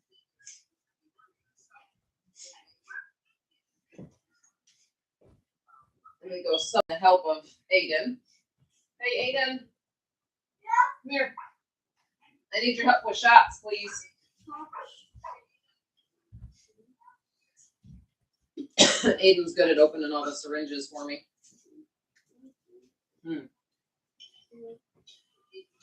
Are you sleepy or what? Yeah.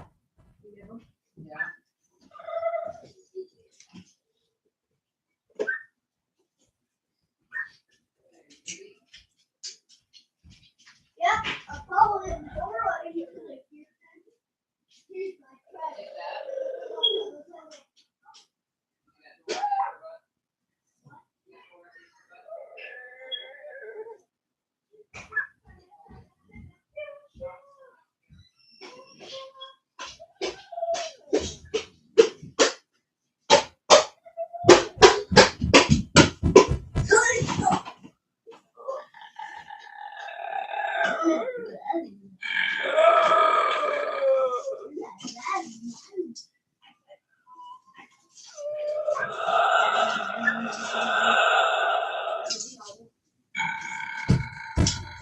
Do we only need 2?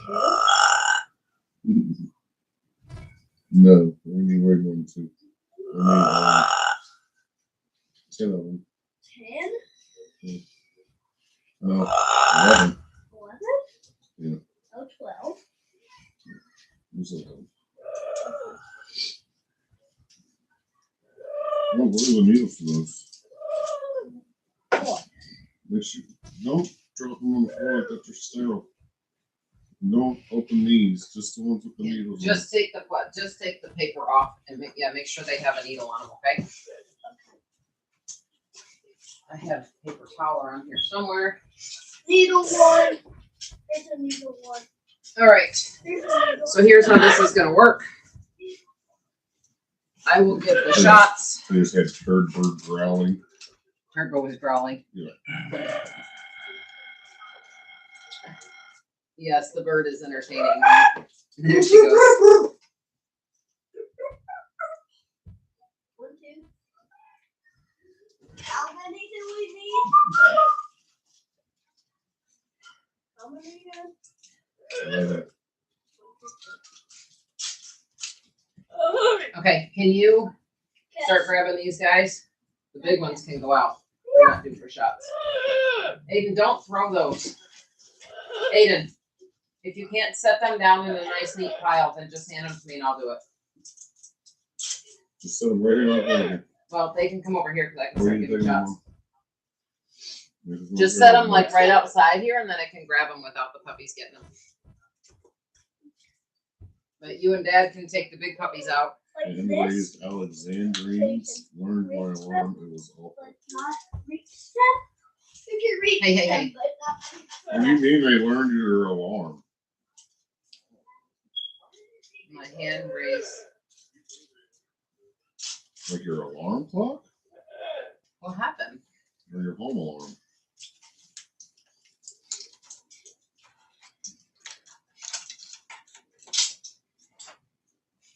I know that sounds like toys, doesn't it? It's not though. Ah. Can you start grabbing some of these guys? Miniature alarm all the time. Wake her up. You need to get up! Right? Turbird starts making noise when she hears me get up. Then she realizes it's you and she goes back to sleep. Harper wakes up when I get up. I bed to get my phone.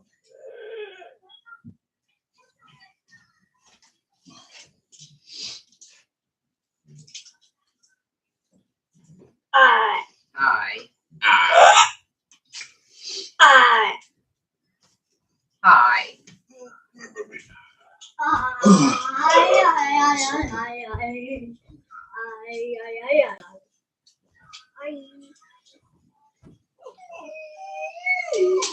we should do this all the time.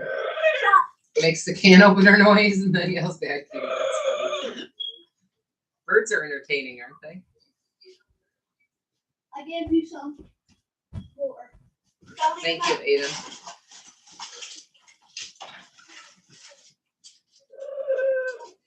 How many more do you need? I need 11 total and I have one, so there needs to be 10 out there. 1, 2, 3, 4, 5, 6, 7, 8, 9. I need 2 more. 2?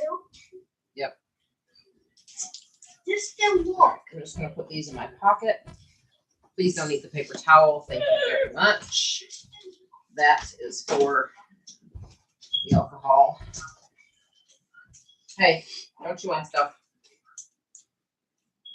Here's this big one. Hey. Hi, sweetheart. Here, you go next. Ugh. Yeah, you gotta Latin that. You go next. Hi. That's my pretty girl right here. That's my Will you girl. not eat those? Thank you.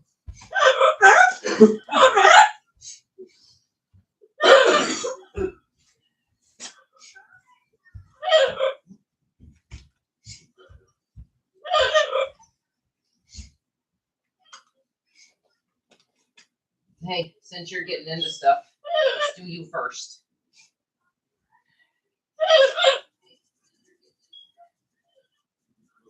Clean the buttocks. This is a sub-Q, which means underneath the skin, not in the muscle. So under the skin. No pain. No game. So get to the gym, brother. There you go. That's a used syringe. Always new needles. Always, always, always new needles.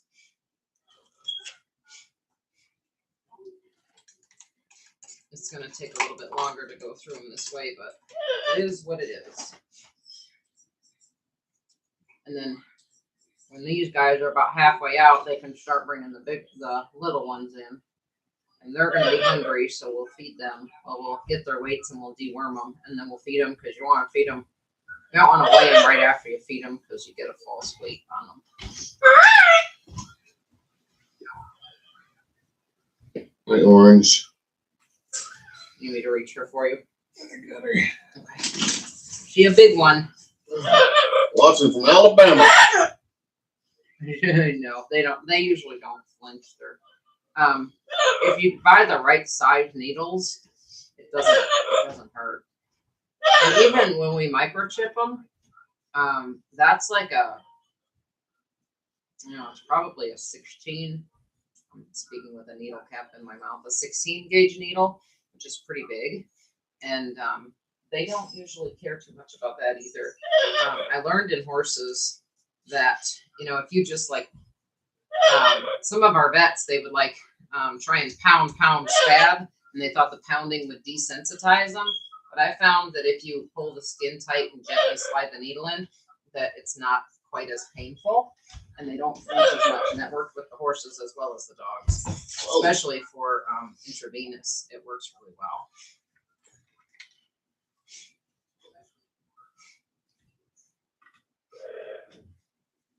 I'm gonna get this little guy right here.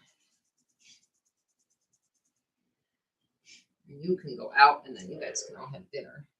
So again, pinch the skin. The needle goes under the skin, not into the muscle. And if you're just under the skin, you don't have to worry about drawing back because you're not in a vein. If you go into a muscle, you could potentially hit a vein.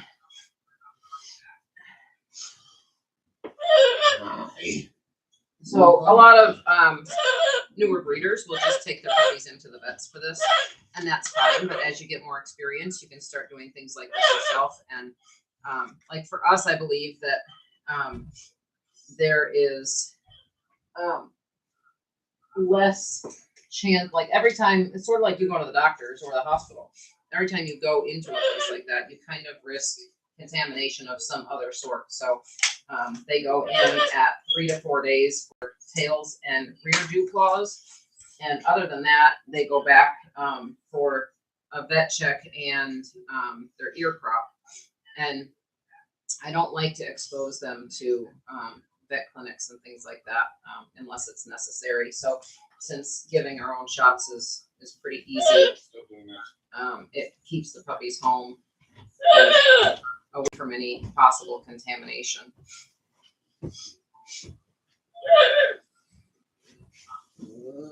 Hi, Jen, from Susan. Somebody's waking up.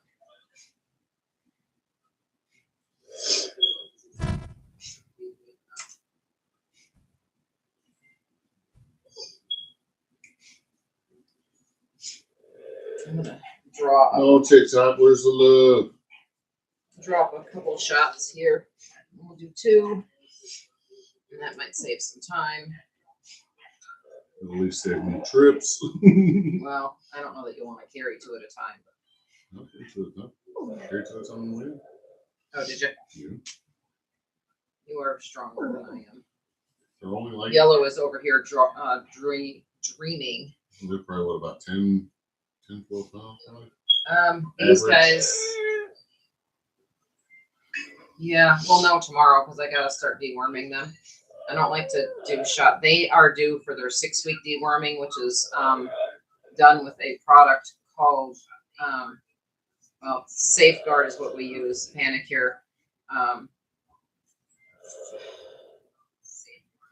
Fenbendazole, I believe, is the drug name. But Pyrantel is what we use for 2 weeks and 4 weeks, and then at 6 weeks they get the Safeguard, and that's a 3-day dose, so they get that 3 days in a row. So I don't like to do that alongside the shots. So we'll get the shots one day, and then we'll start with the deworming the next day.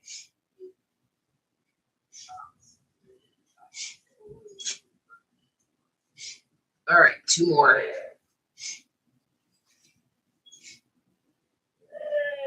Miss Yellow, since you're sitting right here.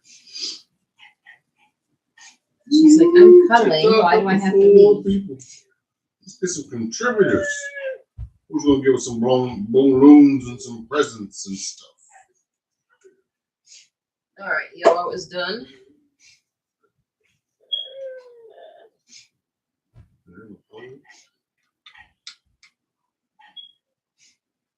Let's do this guy. It's okay, buddy.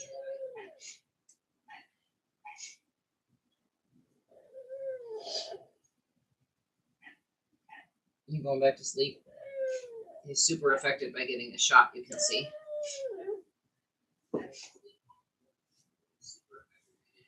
Okay, you ready for these 2? Yep. So, what do you feed your puppies? Small children.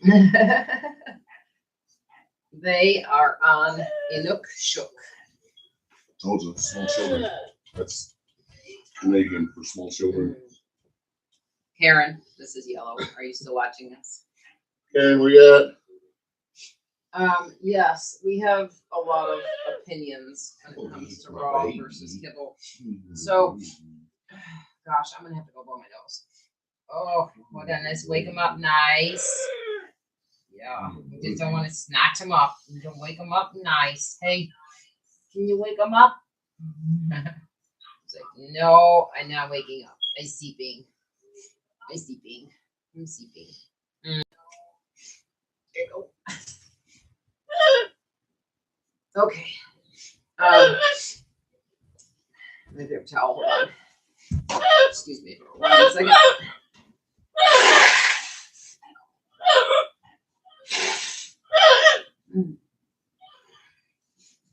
Okay. Let's get some. Where's the alcohol? Wipe my hands off.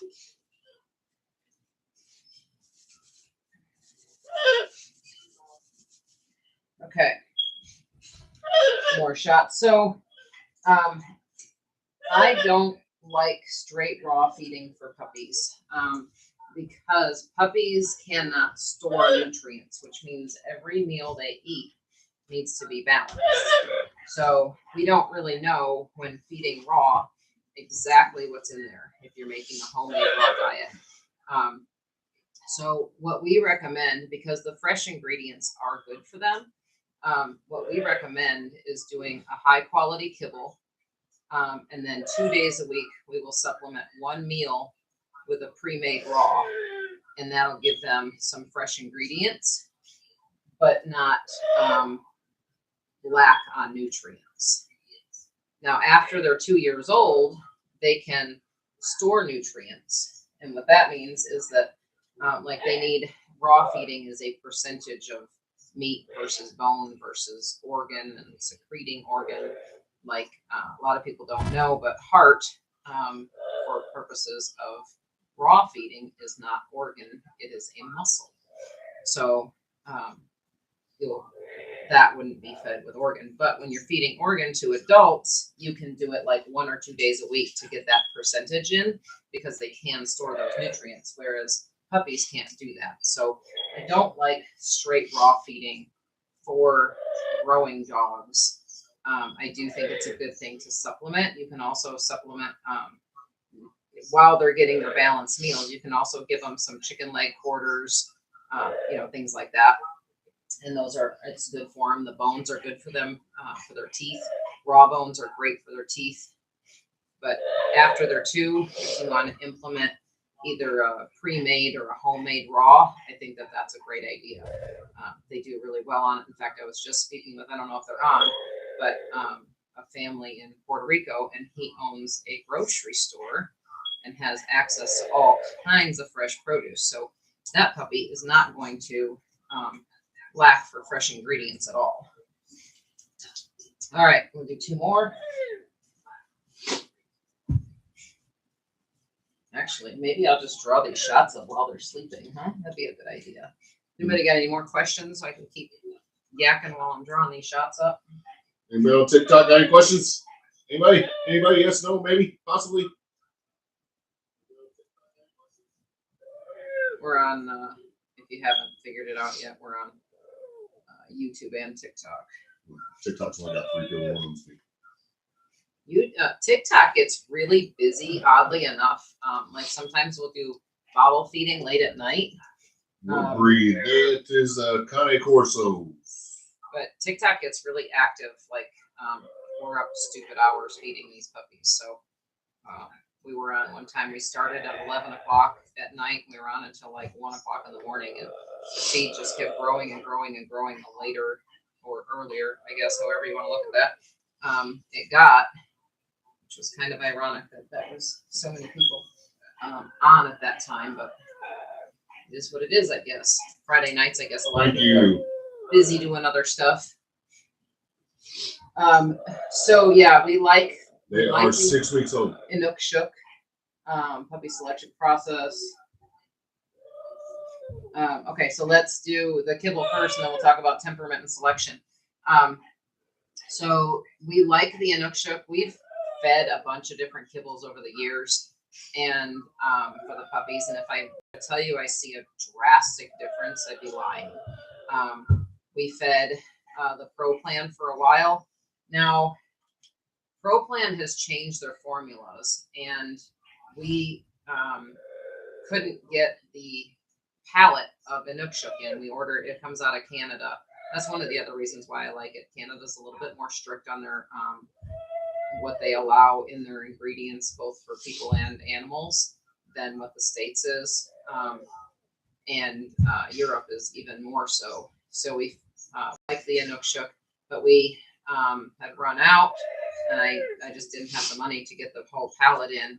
So we went to Pro Plan for a little while, and I actually saw some contracted tendons in this last group, this Z litter of puppies, where if the legs are supposed to be straight, they would actually, like, their knees would buckle over as well as here at the ankles, just above their pasterns. And we've never ever seen that before. So we had to, talk to the vet about it. And luckily our vet has some experience with Great Danes, and I guess that it's a pretty common thing in Great Danes. I don't really know, but she said she's seen it, and it's really weird because the resolution to it is to put them on basically super cheap dog food, like dog chow dog food. and it resolves. But we have never seen that until we fed this Pro Plan again. So I don't think that we're going to go down that road ever again with the Pro Plan. We've fed Farmina. Farmina is a really good high quality kibble, comes out of Italy, great ingredients. But we were having trouble with all of the puppies were not regulating, so they would end up with mushy poop. And if you've had a knuckled over, it's called, like toed over, but knuckled over is what they call it.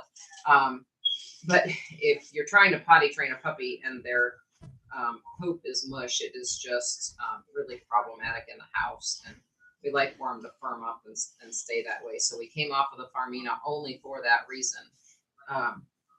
And we had heard rumor, I have no idea whether it's true or not, but we had heard rumor that people were seeing reproductive issues on that. So we just didn't want to, since we were having issues with the puppies regulating, we just went ahead and switched. And at that point, we went to Inukshuk, and they've all been doing really well on it. It's a food that, we have enough dogs here to really put a food to the test, and they've got a lot of different varieties. And what I like about it is it's a nutrient dense kibble, so you feed less of it. They have our adult dogs are very active here. They have about 10 acres to run on, and they swim in the pond, and especially in the summer, well, even in the winter, they get a lot of exercise. So our adults are on the formula that is a 32% protein, 32% fat. And to tell you how effective the food is, even with active dogs, Louie eats about 5 cups of it per day. And that's if we're trying to put weight on him. And Fig is a 150-pound male. He's not quite as active as some of the others. He likes his inside time, but he eats 3 cups of it a day versus like the Pro Plan 30-20, the sport formula, which is the highest caloric one they have. Fig would need anywhere between 7 to 8 cups a day in order to maintain his weight. So it's a very, they grind the kibble really, really fine, and it's a very dense pellet. So you're not paying for air. And I really like that about it. So puppy selection, we want for you to be watching them grow up. And that's a lot of the times why we do this, is so that, you're watching this, and we find that sometimes when we run the lives that our puppy families will, kind of obsess over the videos. And I'm not saying that in a negative way at all. It's fantastic that happens, because sometimes our puppy families will even notice things that we haven't seen. And that's exactly why we do this, so that you can see the temperaments. And if we've missed something, you may say, hey, I really like this one because, I notice it's always, over there by itself, and we want a real independent puppy, or we want a real social puppy, or we want one that's, always into stuff, and this one seems to be a little troublemaker. We want you to be able to see these little things and be able to add to our opinions when we're going through the puppy selection process. And when you're choosing your puppy, we have you remind us. Here it comes again. That's the first time I've heard that question. What's that? It says, here's a question that got me blocked by a breeder. How do you feel about hormone-sparing sterilization, like dog vasectomies or ovary-sparing stays? Okay, so let's finish this selection. We'll go into that. We'll ask that. Is that on TikTok? Is that? No, that's YouTube? on YouTube. Okay, I didn't see anything It come was up on Oh my gosh, if somebody has a voodoo and can voodoo this crap out of me, I'm willing to try anything at this point. When it's time for you to pick your puppy, we do the puppy pick video, and we will kind of go over what we've noticed. This whole A litter is a rowdy bunch. We don't really have, blue puppy with the blue or gray puppy, however you want to say that. It's the same color. Some people are like, oh, I have a blue and you have a gray. It's the same color. It truly is. Blue is not technically a breed standard color. Pineapple for coughs. Brown mine is a natural cough suppressant. Bromine. Bromine. Good to know. We need to go get some pineapple juice. I don't know why, but I that like pineapple apple or pineapple orange. I don't Like I crave juice hardly ever, but when I'm sick, I crave juice like crazy. Apple juice. Especially apple juice, but it can't just be like regular old crappy apple juice. The only place that carries it by us is Kroger, and it's an actual like hard pressed, more of a cider. It's straight apple, not concentrated, not anything. And that is specifically the juice I crave, and I don't know why, but I don't drink it any other time except for when I'm sick. And I was at the store like a week ago, and Barbara Walters died. But You've heard it here first. we want you to be able to be part of the selection of the puppies and feel like you know, you've picked a puppy that's not only we feel like can be a good match for your family, but you do also. So I hope that answers your question somewhat. As far as puppy selection, we don't want to ever have you feel like, I know that, and I'm not really knocking breeders for it because some of them do it just to protect themselves, but we don't choose your puppy for you. We feel like it's important for you to be part of that process, and that's why there's no pressure whatsoever in our puppy selection process. If there's not one that you feel like is a good match, that's the color that you desire, that's the gender that you desire, then you just wait for another litter. And once your name comes up on our waiting list, you can choose to hold over for an entire year. You have 12 months to choose a puppy from any of the litters that are born. And during that 12 months, you won't lose your place in line, and you won't be subject to any price increases. So that's the most fair way and the most pressure-free way we feel like we can do it. So nobody feels like they were pressured into a certain gender or a certain color or a puppy who they just weren't sure about. We just want you to get exactly what you want when you want it. And that's kind of the way that we've figured out how to do it. And so far, all the families have been happy with it. We've been pretty, oh, no. This one felt it. You felt that noodle go in, didn't you? Hold on.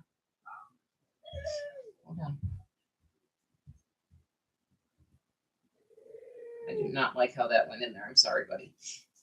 I don't like how you flinched, and I don't want that going in the wrong spot.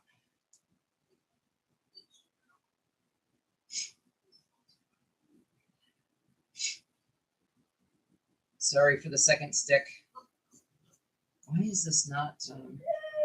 Was your skin that tough, buddy? Good grief. You got some tough skin. I'm so sorry. I need a belly rub for that. Vitamin C and the juice, natural immunity boost. Oh my goodness. Thank you for answering puppy selection. I'm so sorry about that. You got some thick skin, Bubba. I've never seen a year before. That's awesome. Okay, so there are 14 puppies all from the same litter, and there was no pressure on me. I don't even take them all. Right? yeah, that was a huge litter, right?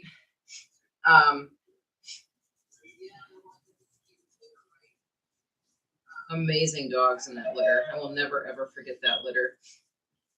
Unfortunately, they're all passing on, but that's what happens. Yeah, cycle, right? So let's go on to what was that spay neuter question? Are you still never answered that one? No, I got talking too much about the puppy selection. Oh, okay. These guys are sleeping, so I'm just going to keep giving out shots. When I start figuring out who I haven't done, then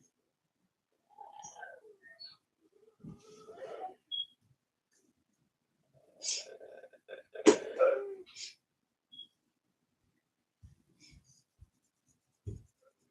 quiet. Now wake up the babies.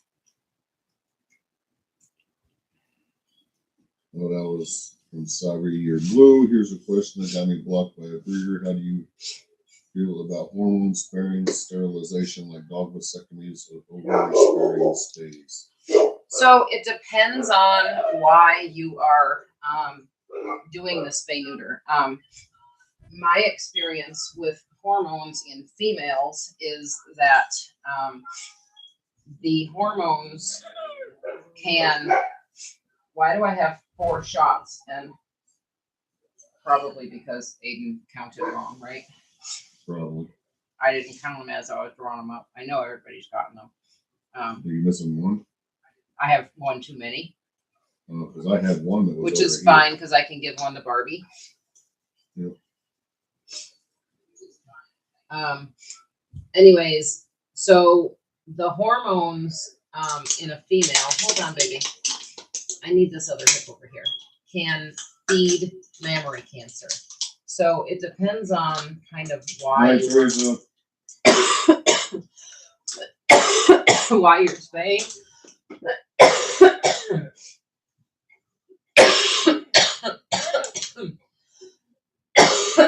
Sorry for the intrusion. How rude. Now, neutering for males, you know, if you're neutering because they're marking things you don't want them to mark, you're probably going to want to get rid of those hormones. But hormone changing as far as neutering in males does not affect their behavior. It will affect them marking things, but it doesn't affect, like sometimes people will say, well, my dog is aggressive or he's, you know, having a behavior that I don't like. So I'm going to have him neutered, and that's really not going to change the dog. It's not going to change their behavior. Can you not chew on the water bottle that has water in it? That'd be great. But I don't have a problem with it, and I don't understand why a breeder would block you for asking a question. That's what we're here for. That's what most breeders should be here for, is to answer questions. I think that you know, if you're really educated on it and your vet is educated on it and you both feel like that's a good a solution for your dog, I'm all for it. I think we had a couple families who have done the ovary sparing spay. And I would be lying to you if I told you I did a bunch of research on it, because I have not, and it is one thing that I would like to learn more on. So I'm happy to hear anything anyone has to provide, you know, as far as their experiences, good, bad, or indifferent with it, so that I can be more educated on that for our puppy families. But I don't have trouble with new technology and moving into new things. In fact, I think the less invasive we can be, the better off we are.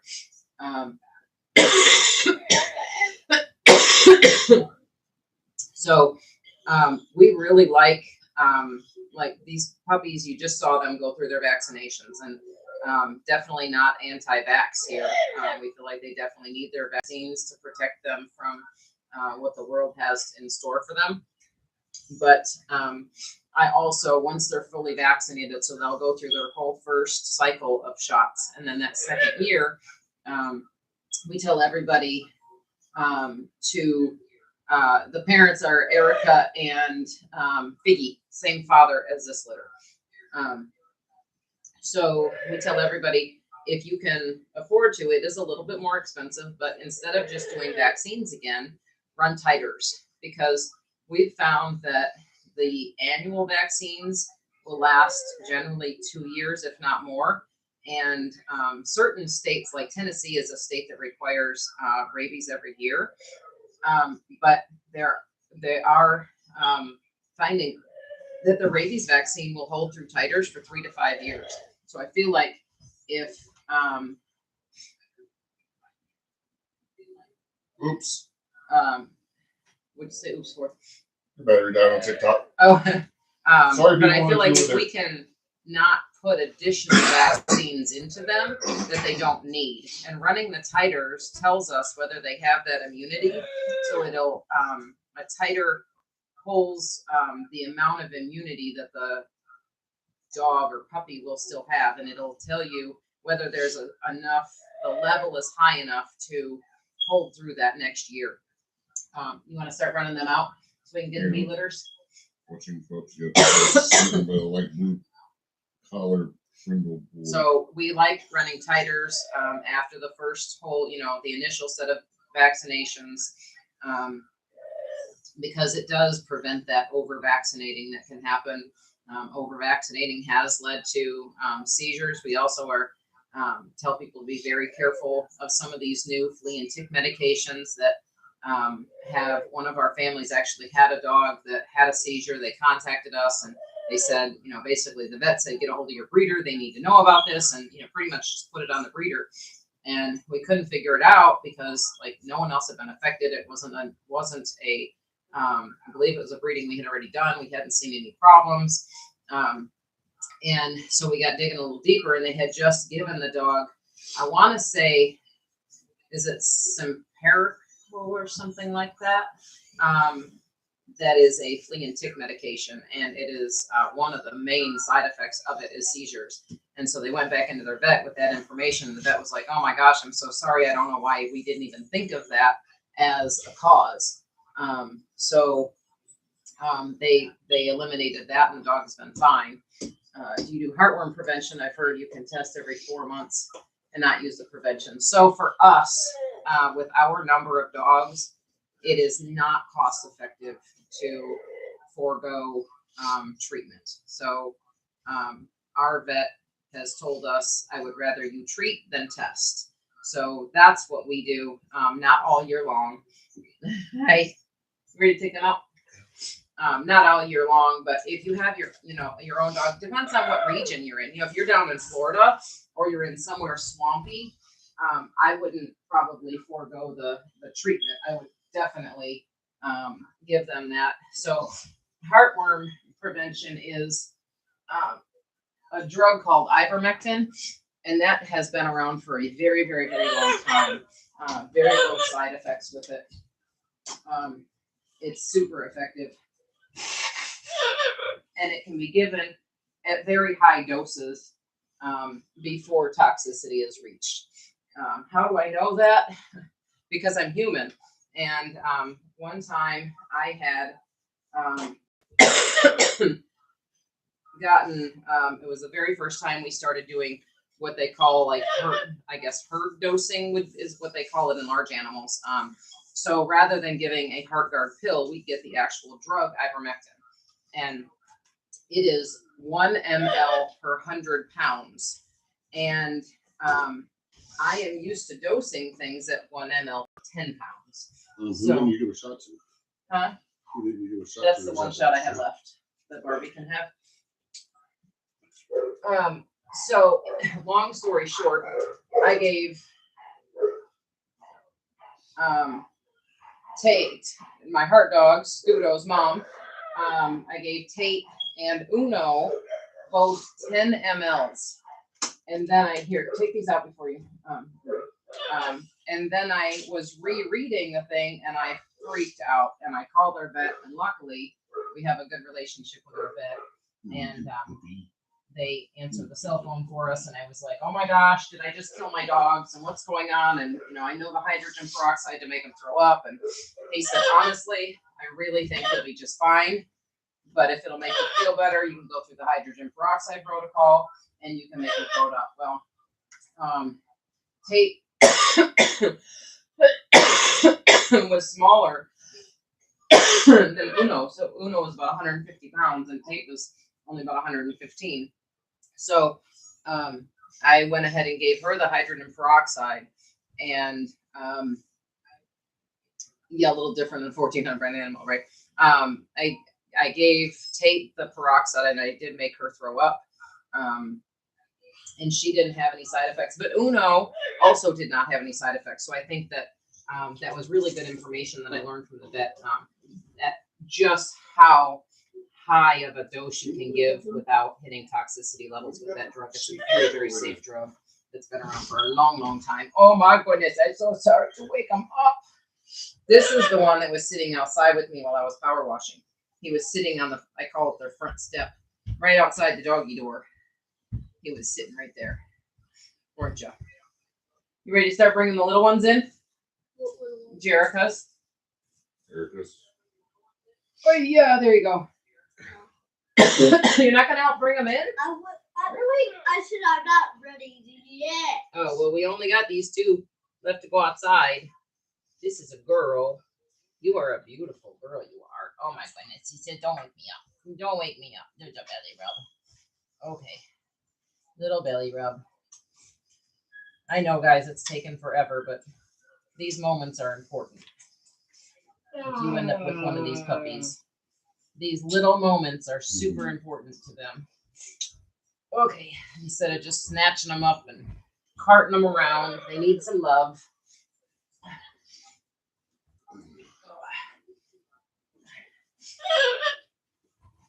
And this big old fluff ball over here.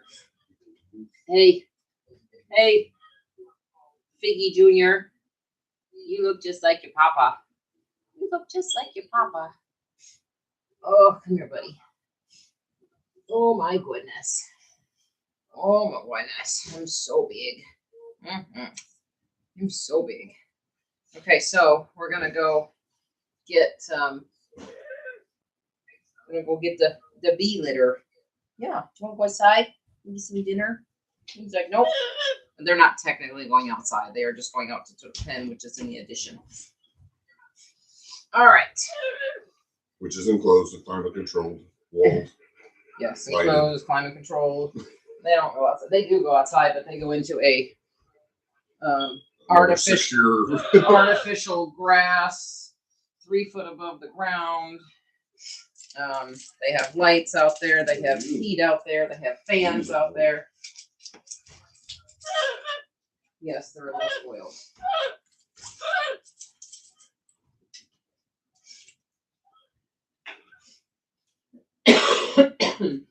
All right, I would like to find. You know what? They're probably just going to come in here and poop anyway. So I'm going to go grab the scale real quick and go grab a couple of these bee litter puppies, and we'll be right back.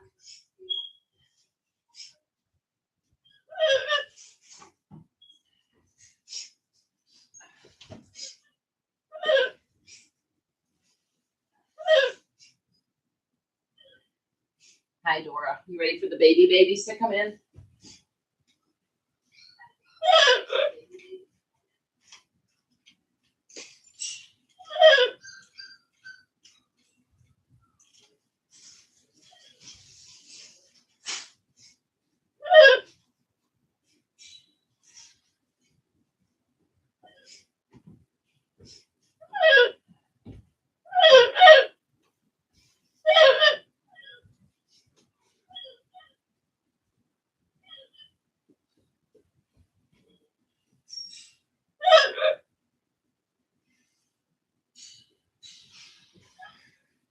Jesus.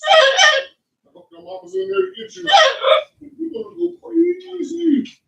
You're gonna go crazy.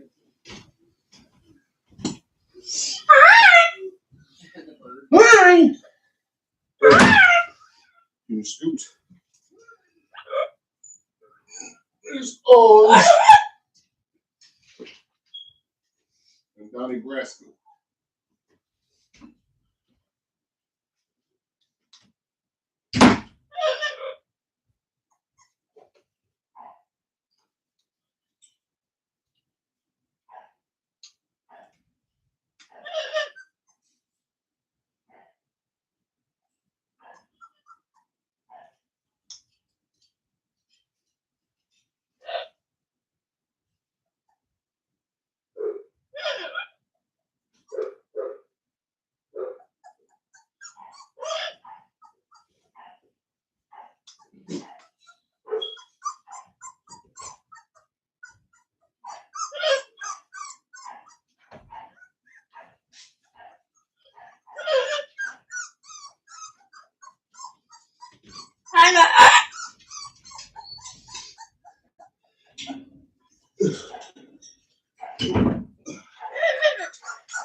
Watch out, Dora.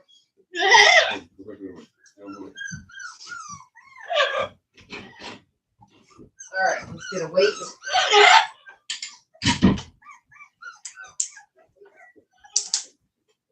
Can you even see it? Oh yeah, you can see him over there.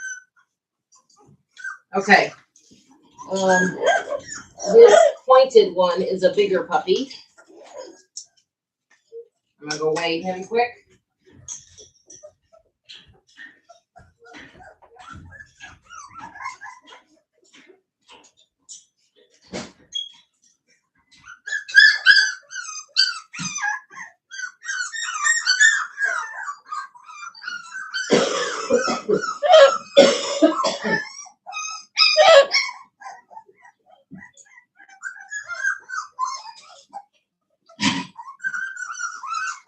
Laura.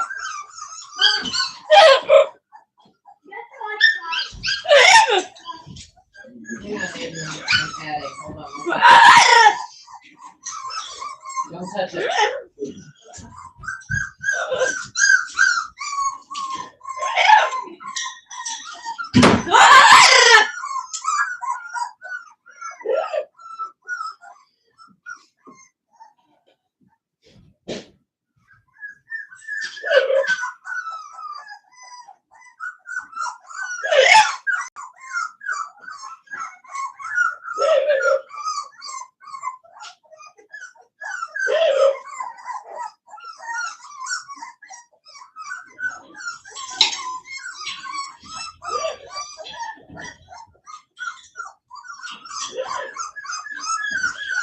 All right, let's see how much you got. I only got the scale with 0.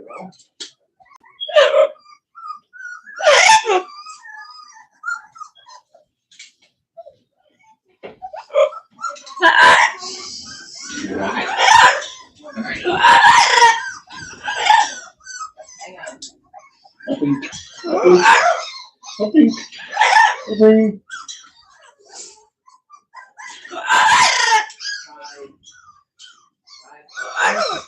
Oh my goodness.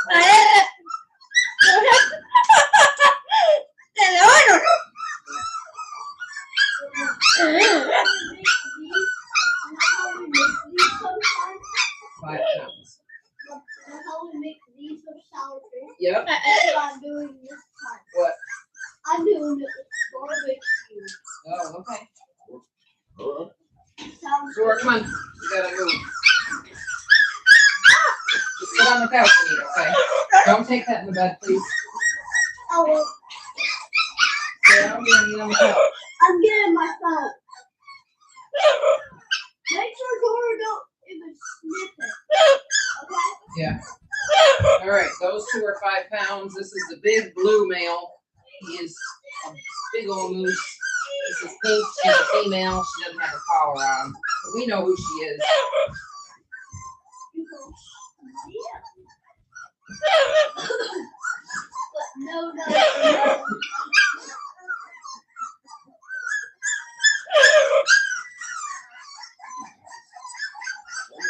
4 pounds. Hey. Don't go in there. Don't do that. What do you got now? The spoiled ones. The spoiled 2. There is 11. There was one on the floor. There is 11. Oh, Oh, you got the formies. I got this. Okay. Let me get the weights. Are you a spicy meatball? Are you a spicy meatball? Like 4 pounds. So the smaller ones are 4 pounds, the bigger ones are 5 pounds. Look at the dewormer.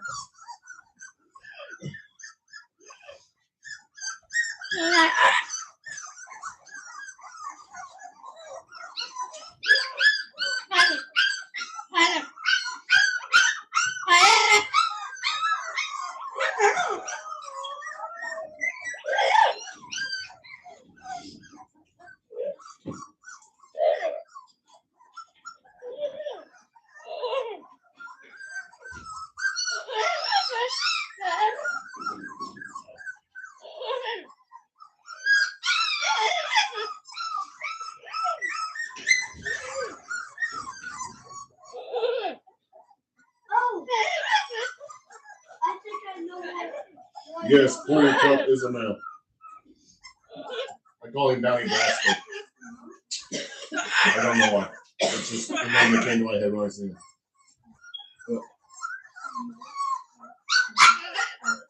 Eat that before it gets cold. The cheese is no good once it gets cold. I made himself some nachos. Let's see, you thought about us already. Okay. So we're gonna deworm these guys. Hey, there's some poop there. There's some poop there. Hey, there's some poop before this stuff through. There's a lot of stuff on it. Oh. See, they still poop everywhere, even at this age. It's just smaller poop. The best is just get bigger and bigger as they get older. You'll notice something in the videos. Okay, I was trying to read.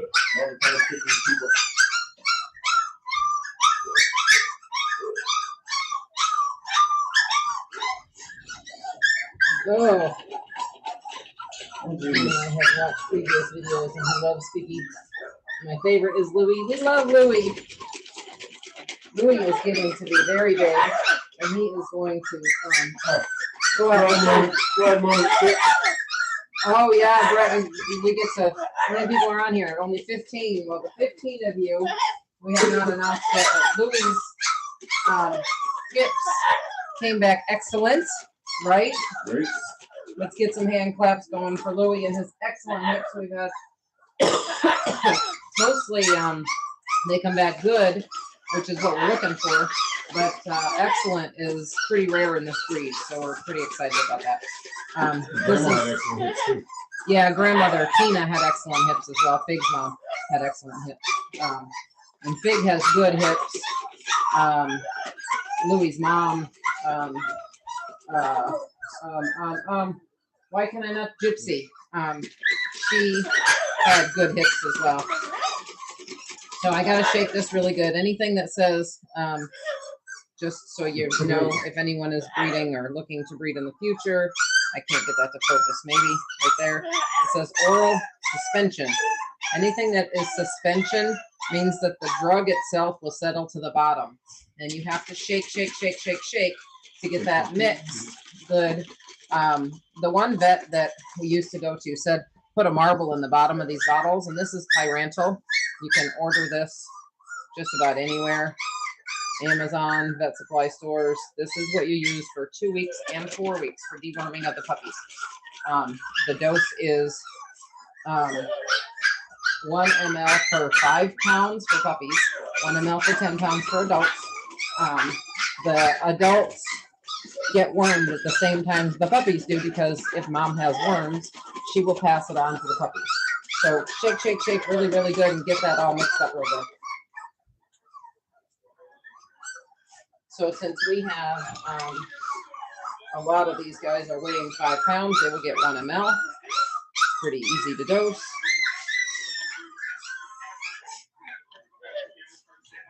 All right, so let's keep track of who we've done and who we haven't.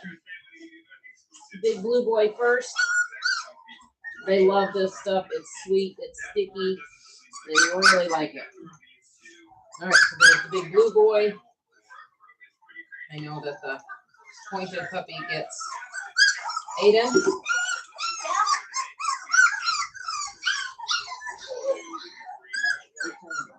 Or down a lot.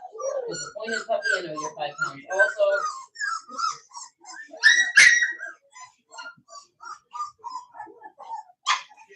Are you keeping track with me? Big blue. Huh? Big blue. Big Blue and pointed. Okay, big blue pointed. The black girl.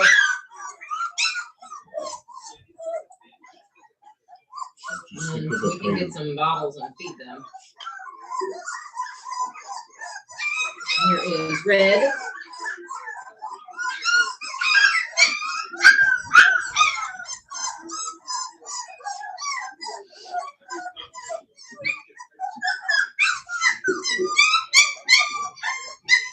This is Green, even though he doesn't have his collar on. He took his collar off today.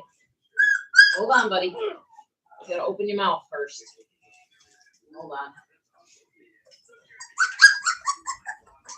Oh my goodness, you are crazy. Turn this way. I know. They start screaming every time they're around me because I feed them And it doesn't matter even if I just fed them or not, they're still just go through the same process. They can be sound asleep when I walk in there and they're wide awake and sleeping.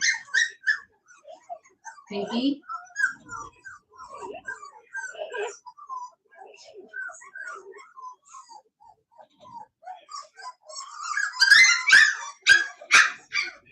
The fawn boy is right here.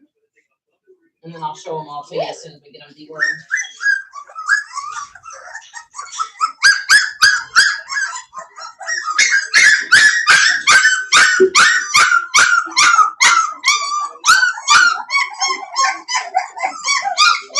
Horny boy.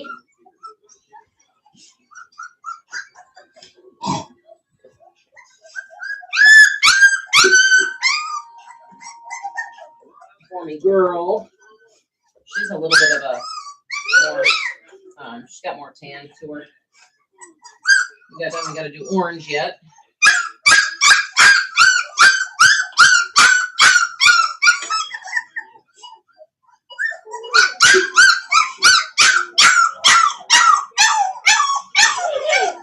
I think that's everybody.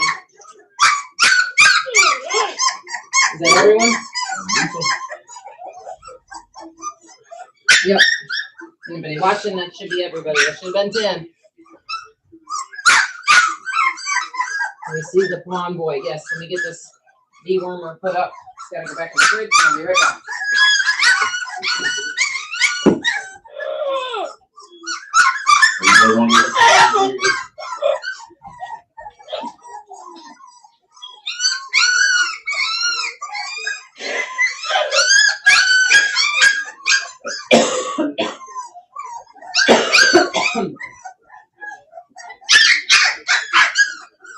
You were in the poop position over here.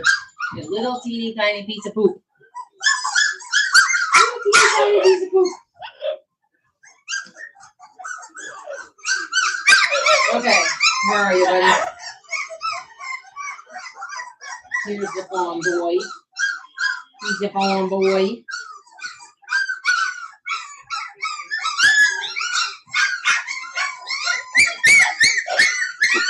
They don't sit still when they're hungry. Well, they're always hungry. They think they're always hungry. They're a little bit more still once I feed them, but they honestly just think they still need to eat and eat and eat.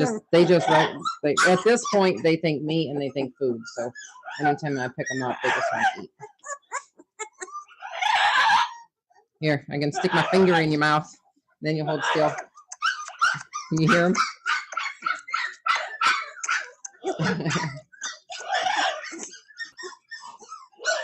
It's like a pacifier.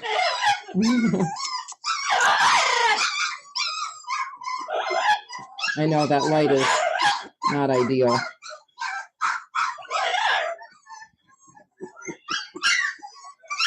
Okay, we're gonna go get some bottles. It sucks on my hand too. These guys are 2 weeks old.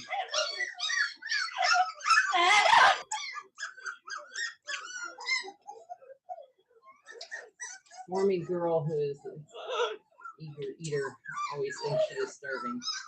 Yes, she is a mouse. She is crazy. She will eat and eat and eat until she eats herself sick. This is her over here. Oh. As you can see, she's a little chunker. See a little chunker. Yes, he is. So what I'd like to find, we'll see how she matures, but ideally I would like to find a guardian home for her or a companion home where I can evaluate her later and potentially breed her. What we were talking about earlier. There. Oh my goodness. Oh my goodness. My my heart dog, my Tata Butt, is a Formentino, and the Formies are always, I am always partial to them. This is a beautiful coat on this black male. It's super shiny black. Yes, he does. He does look like Scudo because he's got all that carbonation, right? Can you see that in the Scudo had that carbonation too, didn't he? Oh wow. We haven't even brought the bottle in here yet. This is the boy. This is the Formy boy. He's handsome also. Okay, we're getting you some food. I know it. I know it. Their mother is on. Whew, you can't even hear me.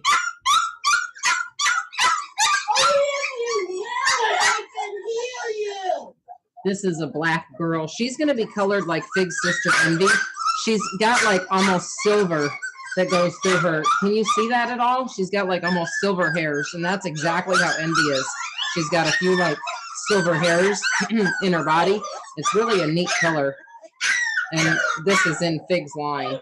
It's got to have come from the European side because we haven't seen it here on Tina's side. And then here's the big old, this is one of the mooses of the litter. He's a big old chunker. It's the solid blue boy. Huh. It's a baby fig. It's a baby figgy. Where my baby figgy is. I know. All right. And they're all on my feet. Yes, it's when your head is stuffed up like this, it echoes in your head. That squeaking does.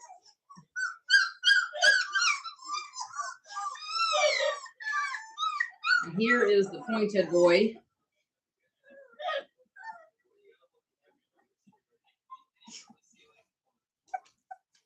It's just something that happens. It's part of the breed. It happens once in a while. Every breeder, if you do it enough, is going to experience it at some point in time.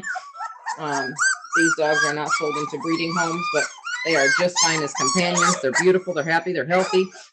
We had one that was, gosh, I think they just turned 6 years old. The last one we produced was a blue with the tan on it. And that dog is all of, I believe, 160 pounds. And then we haven't seen Orange yet. Dora, can you see Dora over here playing with Orange? Yeah, you can. Are you playing with Orange, Dora? Yeah. You playing with him? This is such a good girl. She is such a good girl. This is, if Scudo's mom is still on there, Dora is Tate's grandmother. The Formy boy you wanted to see. He's right here. This is the Formentino boy. Oh my gosh, him and his sister are mouths. I know. He's a little wiggle butt. He just wants his bottle. He just wants his bottle. Oh my gosh. Here, have my finger. He's like, that is not a bottle. There you go. There you go. Just calm down for a second. It's okay. I know. He's like, when we get held. Oh my goodness. Holy cow. Holy cow. He says, don't hold me unless you're going to feed me. Especially when they get picked up, they think they're going to eat. Okay, we got to get them some bottles. We'll be right back.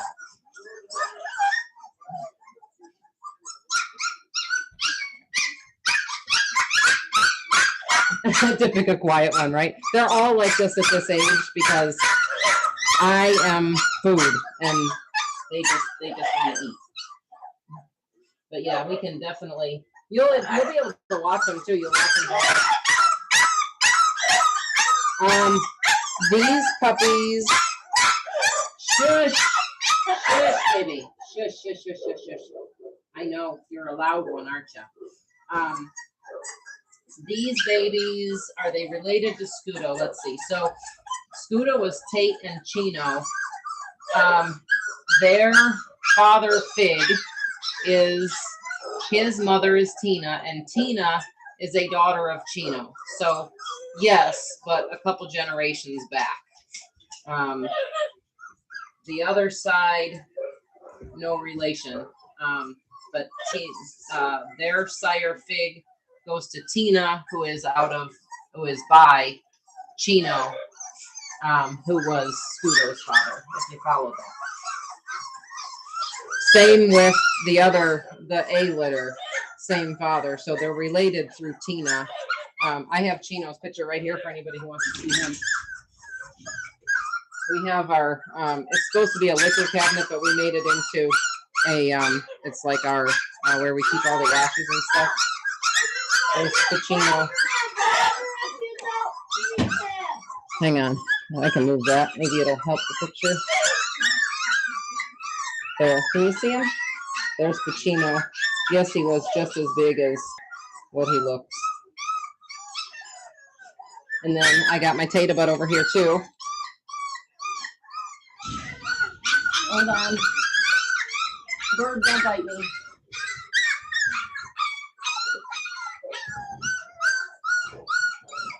Oh.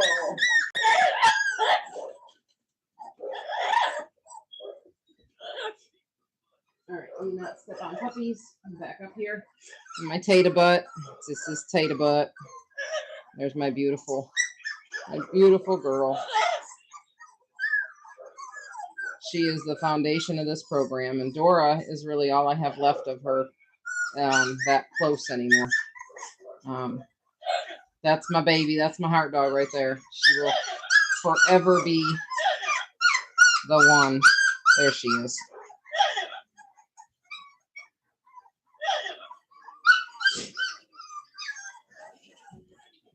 So we keep them all right here, nice and close.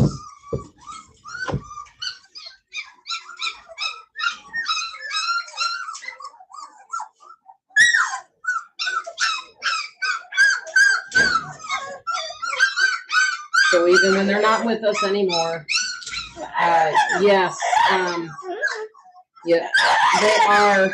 So sometimes people get confused.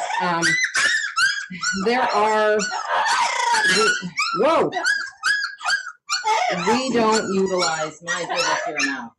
That's not him. Hi, bird. We have 2 bottles. Okay, so we're going to feed him first, obviously. So he will hush. That's the boy, Silver? Yes. No, turn this way. That's Platinum? Platinum.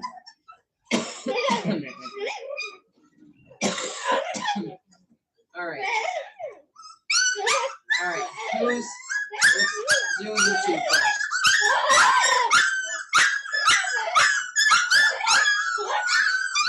Oh my gosh, you guys are so loud. And now they're all going to climb on me. I smell poop. Somebody pooped somewhere. Not good. Not behind you.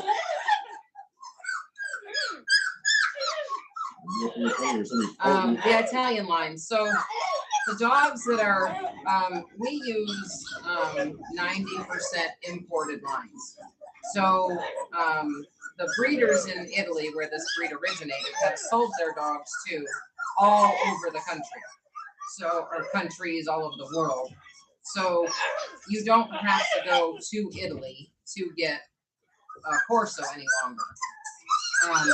Now, a lot of the American lines have an influence of the Neapolitan Mastiff, and for me and my preference, my research on the breed, that is not what the breed is supposed to be. They are not supposed to have all that excess skin. They're not supposed to have such a bad top line and a low chest, and just kind of be really heavy, and they're supposed to be more athletic. So we don't utilize a lot of those lines that are more typical of the American style Corso that has that Neapolitan influence. We like a cleaner, more athletic dog, and we feel like that fits the standard as it was written in Italy. I saw something about rustic, and it looked like a Neapolitan Mastiff. had a dip in the back. And yeah, so rustic is a term that I feel like a lot of breeders use, and I know that this is really harsh and cruel to say, but it's like an excuse for having an ugly Corso. They're like, oh, well, it's rustic, it's original, it's this, it's that. It's not. It's a different breed is what the problem is. And that's not the Corso as it was written in the standard. If you look at a Neapolitan Mastiff and you look at a Cane Corso, they're different dogs, and you can see that in a lot of these people who claim that they have these rustic dogs. Yep, you've had plenty. All right, you need to burp. Hold on. Hey, can you do burping duty so I can keep feeding?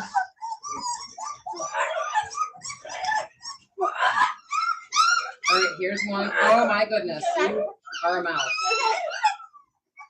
Here, you too. No, over here. It's this way. There you go. The two formies need burp.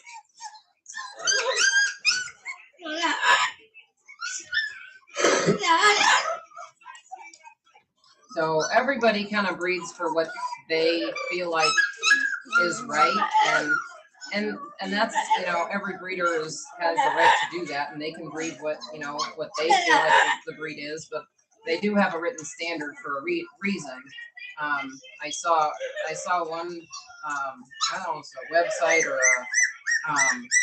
Instagram or something, but somebody saying that, you know, they condemn AKC, and they wouldn't ever want their dogs to be show dogs because it ruins the breed. And there's no way that just the act of showing a dog ruins the breed. And while I do agree there are a ton of politics involved in the shows, a good dog will generally get recognized. So if you're not afraid for your dogs to lose, there's no reason to have any fear. And that's kind of more what I gathered from that post or whatever it was that I saw, where people were like, you know, the showing of the dogs ruins them. Well, obviously, you're afraid for your dog to be judged against the standard, is how I interpret it.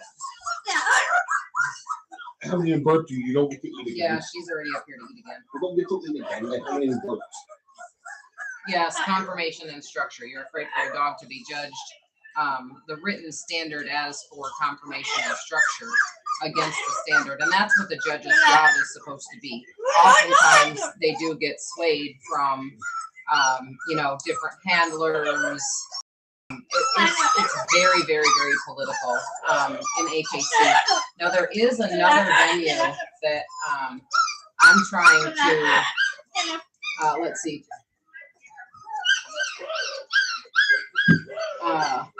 Yes, you are very right. They shouldn't look like a Neo. They shouldn't look like a Boxer. They shouldn't look like a Roddy. They have their own distinctive look. They truly do. And if you saw me put up that picture of Stella or Tate, that you can see that look.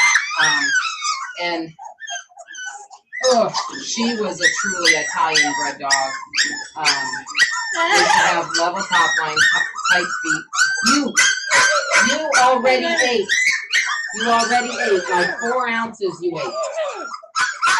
Did you fill the bottle all the way up, like up to the neck? Yeah, you ate 4 ounces.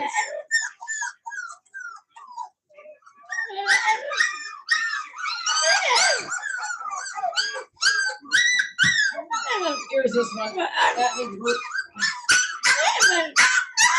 Really? No, your belly is tight. You're not getting any more. Come here, buddy. Ouch. You are not starving. You're a little brat. Both of them, man. You both already ate. You're prima donnas. What? You say what? This is what I mean. They just scream.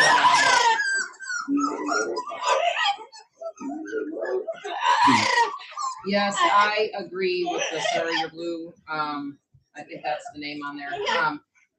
One of the things that we've tried to run with consistency is heads. Now, you know, we're very transparent here, and One of the things that when we introduce some newer lines, which you do have to bring in new lines or you get bread in a box.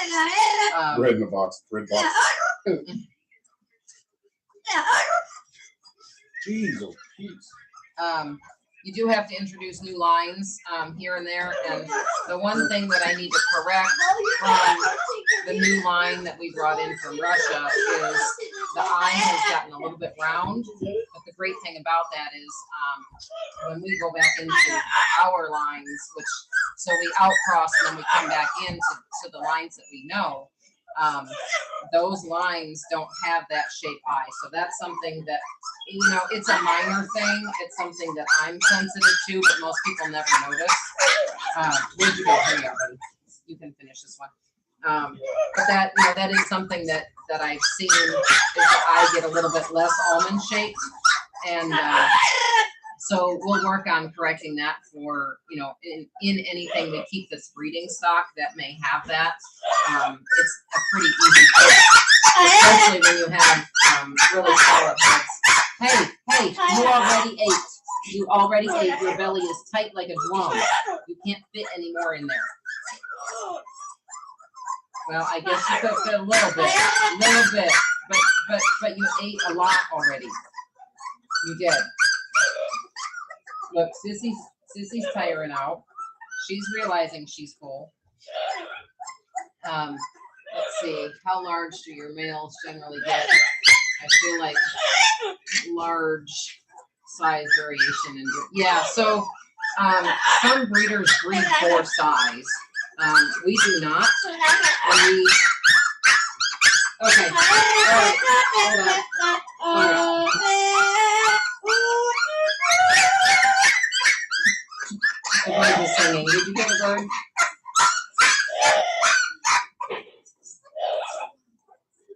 The bird sings opera.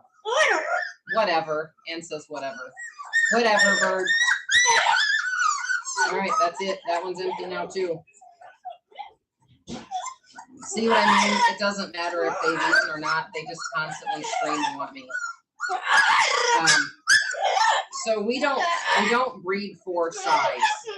When we get size, it's fine. We don't have a problem with it. But we don't ever breed for size. We have a lot of size in our lines. We would rather have 135-pound healthy, athletic, orthopedically healthy male than brag how big our dogs are, because honestly, when they get that big, they're just not, they don't live as long. All right, orange you need to eat. Maybe. Red ate, orange did not. Oh, gosh. Look how good this big gray boy's being. He's not even being a pain in the butt. He has not eaten yet. He's waiting patiently for his turn while everyone else is climbing all over me.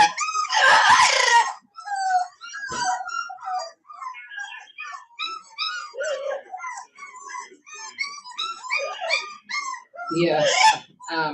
So we would rather have healthy dogs than focus on size. And I know a lot of people do focus on size.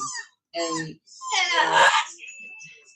the bigger dogs, they just don't have as much longevity in general as, a smaller, more athletic dog. So while we do produce 150, sometimes 160-pound males, it's not something that we brag about or that we try to advertise that we do, because it's not something that we feel like is truly the breed standard.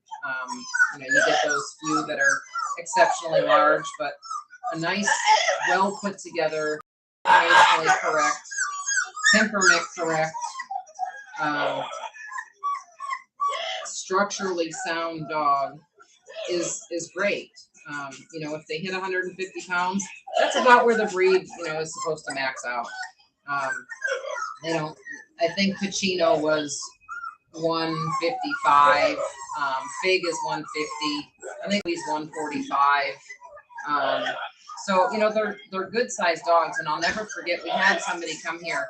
This was quite a long time ago, and they were bragging about their buddy's pit and saying how big their buddy's pit was. It was 150-pound pit bull, which is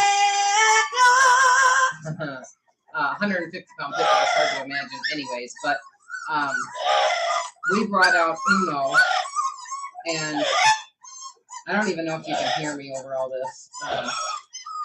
Yeah, so Sherry, I try to avoid that whole situation there. That's really hot. It's harder. It's in there less hot than the other one. I don't support that particular thing you just mentioned. I think there's a lot of bad advice going on over there, so I tell people to avoid it. I don't think that people who are just pet owners that have had one, possibly two dogs, should be trying to educate on a breed. And I feel like a lot of the information that's given is not correct as far as if you actually talk to an experienced breeder. So I tell all of our families, please, please, please, if you're going to watch it, it is for entertainment purposes only. The story that I heard is that they purchased the dog with the intent to make money with the YouTube channel. And that is what they're doing, and everybody's falling for it. So if you're one of them that has fallen victim, I'm sorry. But like I said, take it with a grain of salt and for entertainment purposes only, if it's something that you desire to watch. If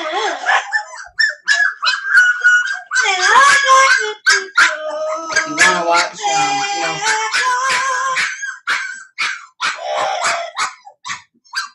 you're hungry, buddy. Seriously, you are not starving. Here, have a little bit more so that maybe you'll shush. Your sister's over there having a fit also.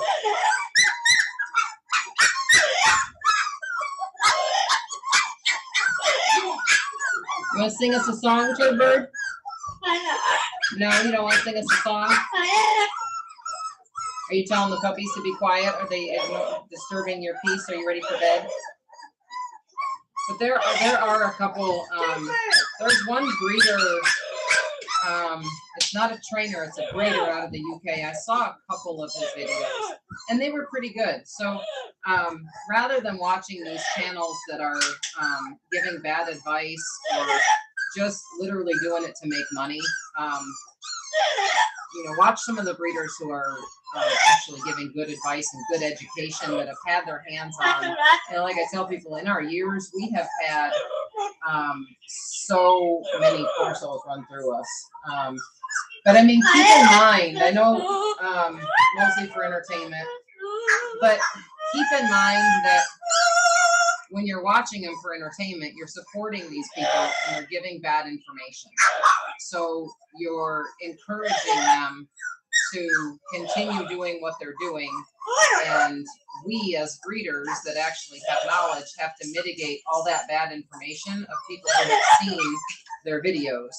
So if people quit watching it because it's not quality content, then it makes it easier for us as breeders to not have to undo all that bad education so that we can place a puppy in a home where it will thrive and, do well. And we have,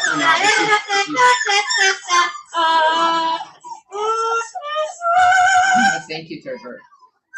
It's the same concept as supporting a breeder who, sometimes people will say, oh, I rescued a puppy. Well, you went and paid $1,500 for it from a breeder who wasn't taking care of the parents, who weren't taking care of the puppies, and you didn't rescue it. You supported a crappy breeder. And the more support you give to crappy breeders, they're going to keep producing puppies and treating the puppies and the adults poorly. So if they get stuck with those puppies and they can't sell them, they'll quit doing it because they're only doing it for money. The same runs true for these YouTube channels. If you quit watching and they don't have the audience, they won't make the videos anymore and they won't put out bad information. So it's kind of that same exact concept.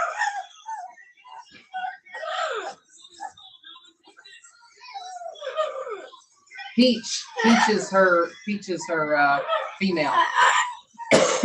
Peach is Louie's sister, and she does a good job. They have pets. She's gone through some training, but she doesn't come in like a. Where's my blue boy who's been so patient? Michelle doesn't come in like an expert. She's not got that kind of pompous ass attitude. And you know, I say it like it is. I really have no filter. Did you not eat? I thought you ate already, Orange. Maybe you only got half a bottle, huh? But Michelle does a good job. She doesn't claim to be an expert. She gives you advice based on her experiences. You know, whether they're good, bad, or indifferent, that's what worked for her and her dog. She doesn't try to really. Her intent was never to get rich from her dog, and so that it's a different level of passion, is what it is. And that's why I support those people, because this is a passion that we do. Our goal isn't to get on here and get rich from YouTube or social media or anything like that. It's to spread good education and good information. That's the goal, and that's Michelle's goal. She didn't buy dogs with the intent on monetizing the dogs, like some other channels have.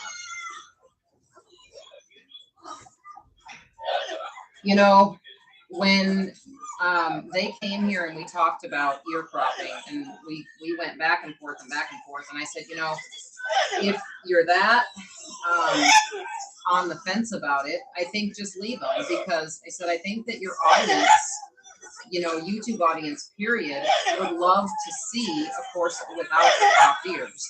And it's been really, Peach has been really well received in the community, and I'm so happy for her, because she does have her ears, and she's beautiful with her ears, and it lets people see. You can see them pretty regularly on there. I don't know how often she's posting now, but for a while she did. And so now she has one with crop, without, and she can kind of give you her opinion on the differences that she's seen. I believe it's purely cosmetic. You just have to clean your dog's ears, regardless of whether they're cropped or not. Where's Daddy? We need more bottles, don't we? The big old, the pointed boy hasn't even eaten yet. So that was 36 ounces so far. And look at them. They're really not hungry. They just think they are. They see me, they smell bottle, they want to eat. All right, okay. We need a break. Yeah, that's the problem is we have a vet that does ours, and it's taken about a year and a half. We've been going to her for, hold on. Thank you for the song.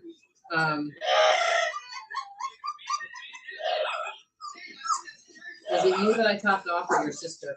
Where's your sister? Nope, you are the sister. Hold on. I didn't see your head. Hold on. I don't trim their back nails when they're young, because it helps them get traction in the whelping box. So when they're climbing all over me, it hurts. Yeah, I would agree 100%. The uncropped Corsos are definitely more approachable, and we have some families that don't crop for that reason. They don't want people to be afraid of their dog. Hey, Aiden, where's Dad? I need bottles. Completely out. Do we need to make more milk? Oh. Okay, I guess I gotta make more milk. So we make a whole batch of puppy milk every single day.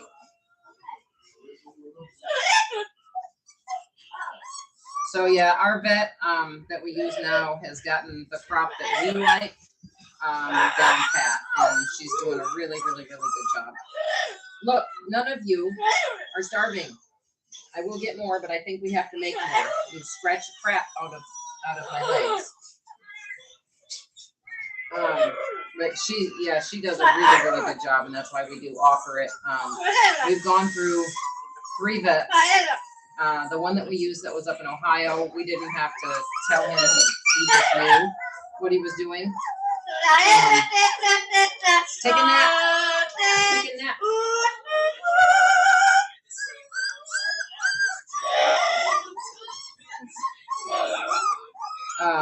So when we went to Ohio, we had a vet in Michigan that did them for us. And then we drove all the way up to Ohio from Tennessee. That guy retired. We had found a guy in Clarksville that did a great job for us. And we used him for a couple years, and then he retired. So we had to go to another one. So now we go to a new vet, and it's taken a little while for her to get the exact crop that we like. But the last probably 5 litters, they're perfect, and they're standing on their own. As long as they don't, I try and get them to go home as quick as possible after ear crops, because if they don't, they start playing. Like, everyone thinks that the puppies just cry and sulk, and they don't. They play and they yank at each other's ears and they rip their sutures out. I gotta find my paper towel because somebody pooped over here. I found the poop that I was smelling. And when they rip the sutures out, then the ears don't want to stand as well. There it is.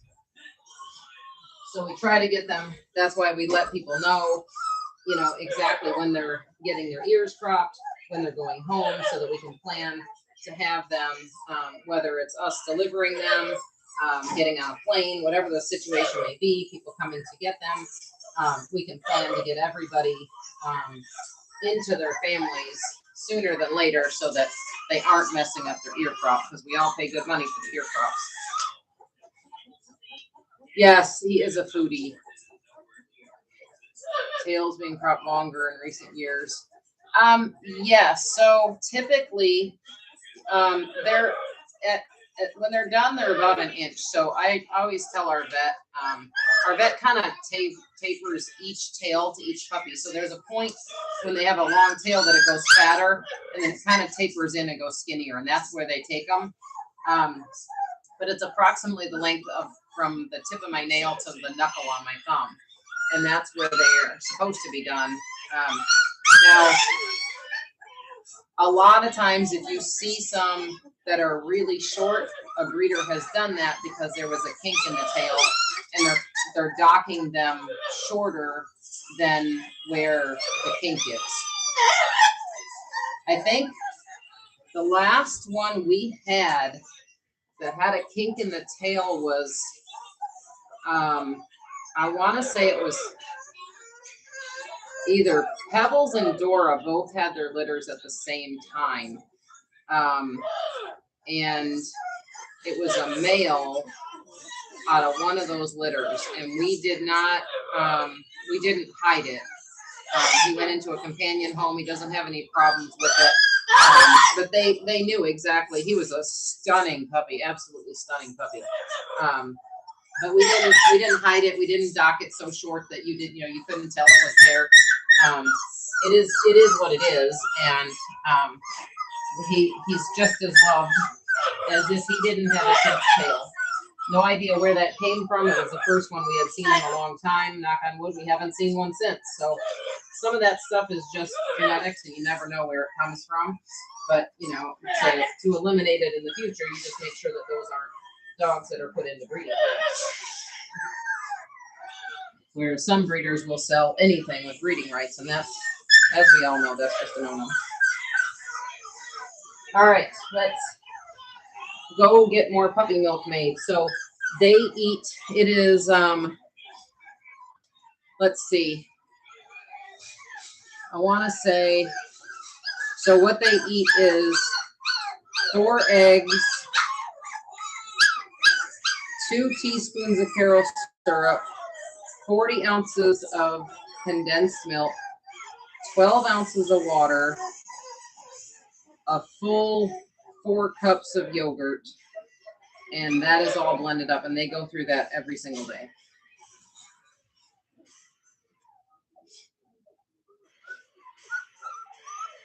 The bare tail tip is really, it's just how the tail is cut and how it heals. we don't like the whole banding process that people do. Aiden, Aiden, turn it down or off. We don't, I find myself trying with this head cold, everything echoes in my head, and I find myself trying to yell over his phone, and then I'm like, why am I yelling? Well, because what he's got is so loud. But that's primarily just a healing thing. I don't like the banding. I know some breeders do that to save money, but I really feel like if you can't take your puppies into a vet, that's, you know, they're anywhere between 3 and 5 days old at that point in time. And that's really their first time they're seeing the vet. Take the puppies in, let the vet give them a once over, let them, you know, make sure there's nothing that you missed. Let the tails be done in a sterile environment, sutured together by a vet. I don't like the banding. It essentially, it's no different than if you were to put a tight enough band on your arm until it lost circulation, rotted, and fell off. There is absolutely no way that you will ever convince me that that is less painful. I know that the surgical way of removing the tails is also painful for them. We'd be lying to ourselves if we said they didn't feel it. But the banding is over a course of days. I mean, think about the one litter that I had experienced. I was at a show and a friend was letting me stay at her house. She had a litter of puppies, and there was this stench, and it was literally like a rotting flesh stench, and I didn't know what it was, and the puppies were not settled. You know, they were obviously newborns, and they just weren't settled. They were constantly crying, and that's not really typical of newborn puppies. And I found out that it was because she had banded the tails. And at that point, I was just like, I was really turned off by that whole situation. Look at you dreaming. Can you hear her? That's actually, is that him or her? That's him. That's the formy boy. He's having a little puppy dream.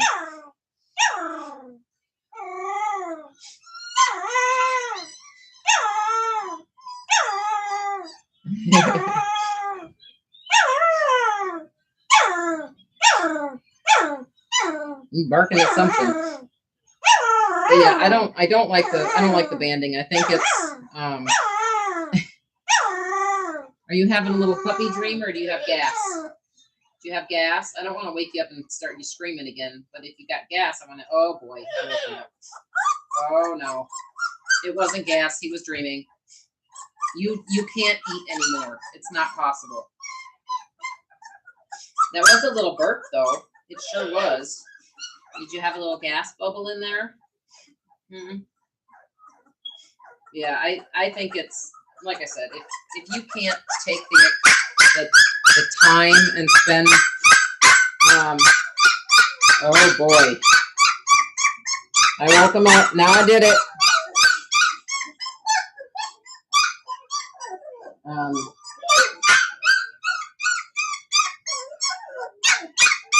Now we gotta wait for him to go back to sleep.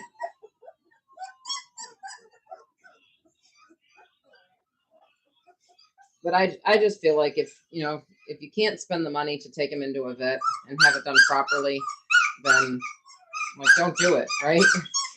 We're actually looking forward to, we're going to do a video of, we're going to offer a litter that is natural, because we have had a few people overseas that want dogs and they can't have them crop or docked.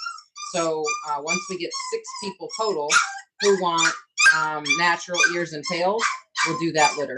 But it's to do the tails later on. So when we do them young, it's a kind of a minor procedure. There's 2 stitches put in. When you do it when they're older at ear crop age, it's an actual amputation process. And the puppies have already grown up. They have learned how to walk and balance with those tails. So I really don't like removing those tails later. I think it's problematic for them for the future. So I like for them to be done when they're young, if at all possible. So we're hoping to do a litter for the people who want the tails, because we don't ever know which puppies are going to go where at that age. No breeder should ever let you choose your puppies that young, because you know nothing about them. So we have to wait until that 6 to 7 week old mark until we see what the puppies are doing, how they're growing, how they're maturing, and then we select you know, each family for the puppies. So we won't know which ones are going to be going overseas until they're older. So at that point, I'd like to have, hopefully it wouldn't be a large litter. Our luck would get a litter like 12 and have them slated to be the ones that aren't cropped or docked. But we just have to cross that bridge as it comes. But our plan is hopefully we'd have a smaller litter and have them not cropped or docked. And we do have a few people in line for that so far. Had a big circular scar.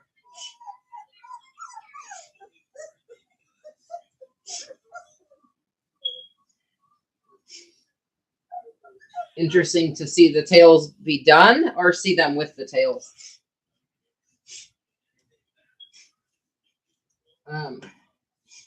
I can show you, maybe I don't really want to wake them up because you hear how loud they are when I do, but I'm not waking him up for sure. Let's see if Pinky will wake up for us just a little bit and we can show you. She's got just a tiny, I don't know if I can get her to hold still enough. They just want to eat when I have them. They have just a tiny, tiny spot on the end of their tail right now. They're pretty well all healed up. And the hair will pretty well cover it. But there will be a small scar there. If I pull all the hair back, you can see that. Oh, she says, don't do that. Don't do that. Don't do that. Don't do that. She said, don't do that. Please don't do that. She said, do you have more bottle? Is it time to eat again? This is not. These guys will literally eat themselves sick. Their mother is producing milk. She's just not got a ton of it, so she doesn't keep up with all of them. She refuses to eat kibble. So around here, we feed what they will eat. She is on raw, as well as a product called, what is that stuff called that we get? Fresh Pet that we get from Costco. So she gets about 4 to 5 pounds of raw every day. She gets 4 eggs. She gets cottage cheese. She gets yogurt. She gets the Fresh Pet. She gets a can of sardines and occasionally some chicken. So she's eating like a queen. She's also on a calcium supplement. She is on the Doc Roy's, which is calcium, phosphorus, vitamin D, vitamin K, which the K is needed to uptake the D vitamin. She's on her new vet and she's on her postnatal vitamins. So she's on her Oxy Mama from Revival, which is what we use for all of them. And she is also on fenugreek, which is supposed to help milk production. So we've kind of thrown the kitchen sink at her, and we've gotten what we're going to get. So we just supplement the puppies. Yeah, Serbia has a lot of natural Corsos.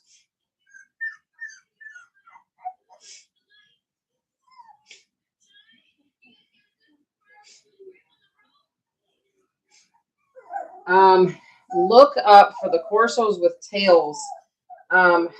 Crap, I can't remember the name of that breeder. Lazar Garassi from Garassi, Gerazzi, ASSI. Hold on, I got his name right here. Gerassi. It's from our dog. We had a dog named Luca that we imported. He is in, and we have all of our, I don't know if you can see that. All of our championship and grand championship certificates up here. I've got 1, 2, 3, 4, 5, 6, 7, 8, 9, 10, 11 here, and I've still got a ton that are in envelopes and in boxes that I haven't. Eventually, when we get the kennel set up, I want to get put all of them on the board. But so it's Gerassi, Garassi, Cane Corso. So they have. They just put a video on Instagram, and I know that they had ears, and I'm pretty sure they had tails too. So if you look that up on Instagram, you can see a couple dogs. They had a male and female working dog that they were working on the IPOs with, and I believe both of their dogs had tails. He's a good breeder. You can see some good quality Corsos over there as well. Yeah, I've actually been in the ring with some uncropped dogs. It's a funny story. The one lady I was in there with, I think I was showing Stella at the time, and Stella was really good. She got her grand championship really easily, and I will never forget, there was a lady who had a natural eared Corso, and it was an okay dog. It wasn't quite as good conformationally as Stella was, but it was bigger, and it had natural ears. And the judge walked up, and typically they'll pinch the ears and hold them up so that you can see the jawline. That's kind of a big deal with the Corsos, is the jawline and the side profile. It's what makes a Corso a Corso. So they'll usually hold those up. So when you see the Europeans showing them in the countries where the cropping and docking is banned, they'll be holding those ears up. And the judge walked over and she said, "You put those big, beautiful ears down, honey." And I was like, I lost. I just knew right then and there I should just leave the ring. There was no chance I was ever going to beat that dog with the ears. So yes, I have seen them shown. We had Barsa, who had her ears, and she absolutely was beautiful with her ears. Oh, if this cold would ever. We have had this for like almost 2 weeks. This is ridiculous.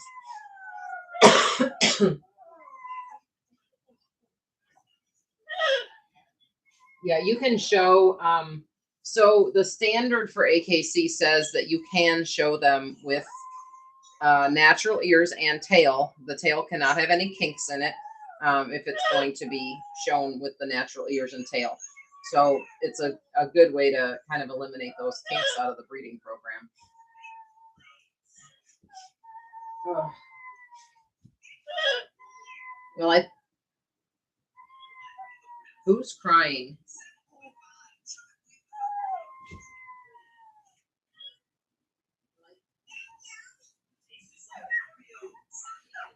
I got close. Look, they can smell me again.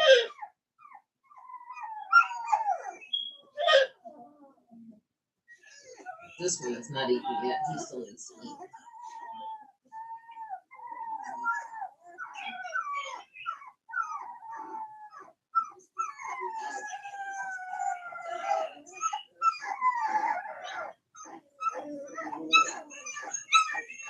Think you're not hungry. That's her that's crying.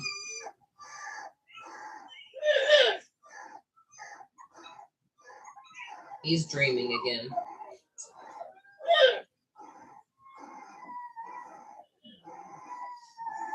Oh, it's her. She's complaining. Oh, I got too close. She smelled me. She's complaining because the dark fawn was laying on top of her. All right, let me go check on getting them some more milk.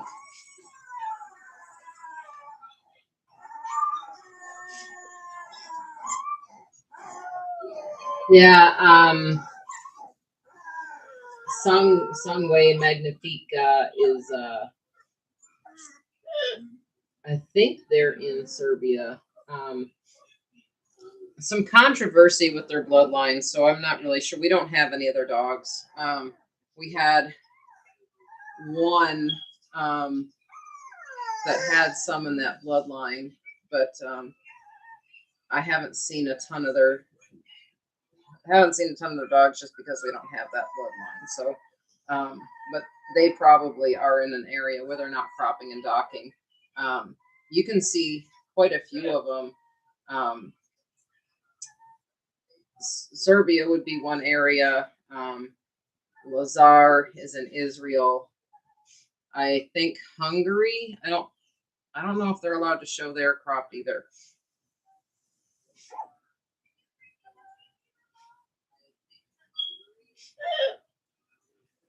They don't really zero down the ear set. I wish that they would. It's kind of vague, but I like them with a higher ear set. It helps them to stand, and if you decide to have them natural, it helps the ear to have that more.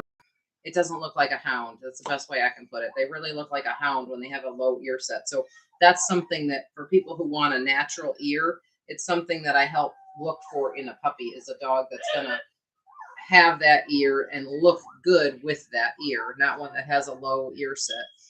So we look for the higher ear sets in our breeding dogs, period, just because I think that it helps the look. They get that domey head look and hound look to the ears when they have a low set ear, and you do find that more so in the American lines, possibly because of that neo influence.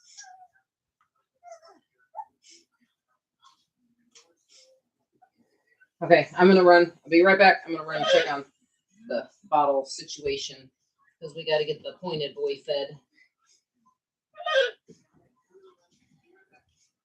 Have you started? No.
Aiden, how was your nachos with the barbecue sauce? Very good. You like it with the barbecue sauce? Yes. You didn't even eat it. Yes, I did. This is a new plate. Oh, you made more? Yes. Oh. It just didn't turn out of the so like warmed up. Oh, you put the barbecue sauce on it before you put it in the microwave? Oh. Well, now you know, right? Okay, so there's 4 ounces left here. I can get this guy fed.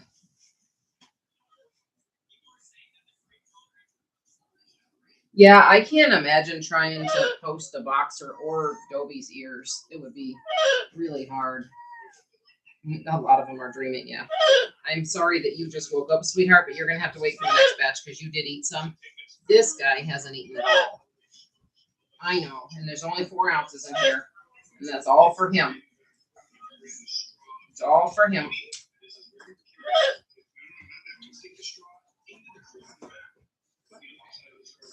You guys are ridiculous. I love how they swim with their feet when you hold them just individually.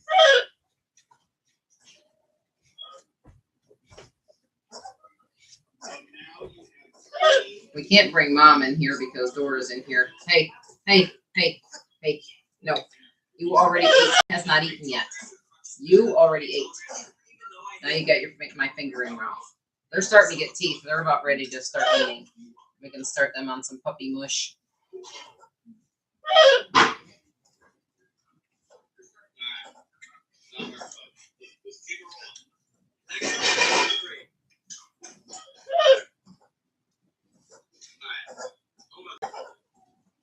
I know. This is the black female who keeps climbing on me. No. You gotta keep your feet down. You gotta keep your feet down.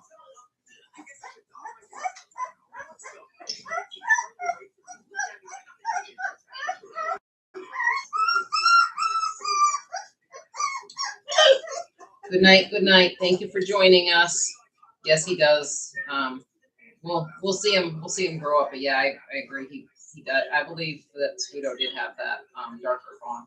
So good night. We will see you again next week, Friday. Join us every Friday, and you can watch these babies grow up. I'm also, once I get them out of the puppy pen, I'll start running some different lives. That's gone 4 ounces that quick.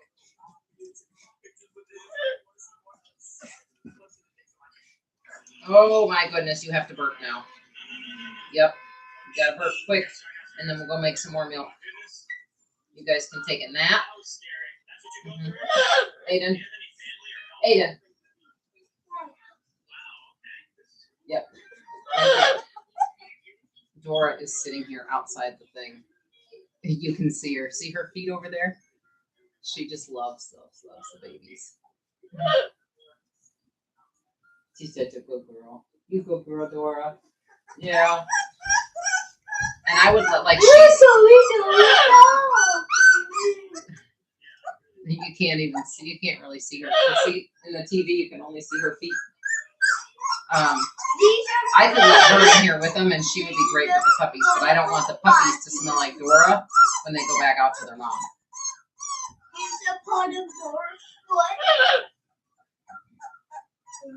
All right. There you go. I'm taking this. Thank you. She's like, hey, you took the bottle. Okay. I'll be back. You guys can watch the babies if you want, or you can sign off if you want. If you're going to sign off, good night. Thank you for joining us. We'll be back every Friday night with the babies for our chat session.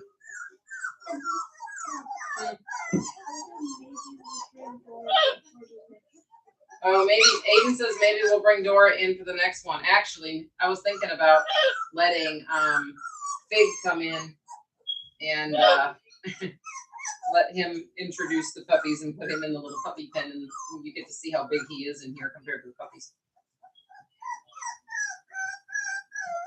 And Dora.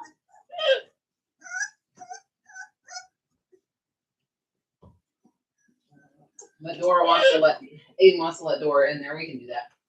Dora is the queen of this house, huh? Dora doesn't even have a crate. She does not. Every other dog has a crate. Oh.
go in there and sleep track. I'm not tall enough to be Chad. Chad? I couldn't pull myself up. I think I need to work out more. I'm gonna try and go in the front door. Alright guys, I'm gonna try and pick the block here and see if Chad's actually in there. I've been calling out his name. No one's responding, so I'm not quite sure if he's there or not. So that there's two ends to this. I'm gonna try this there. So this one's a little large. I'm gonna try the smaller end.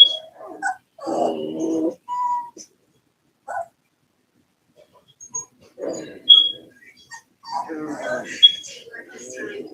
Alright, so I can't crack this open. Doesn't seem like anyone's in there. Chad's definitely not in there, and we'll take that 30-step piece to see what that means.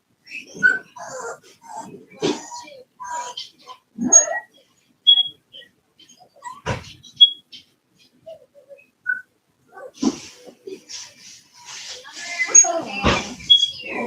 This door is not locked. Let's see if we can go in.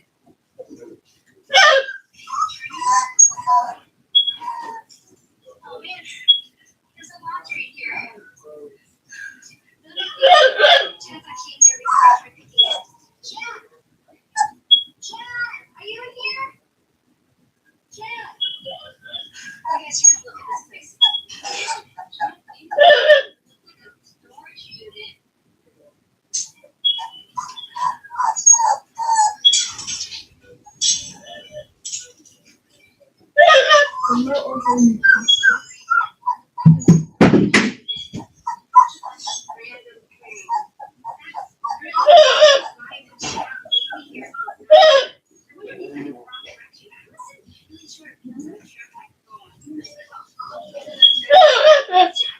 You are getting hotter. Just kidding. If we can see you through the security camera. Yeah? Where are you? Chad! I'm right here. Can you see me?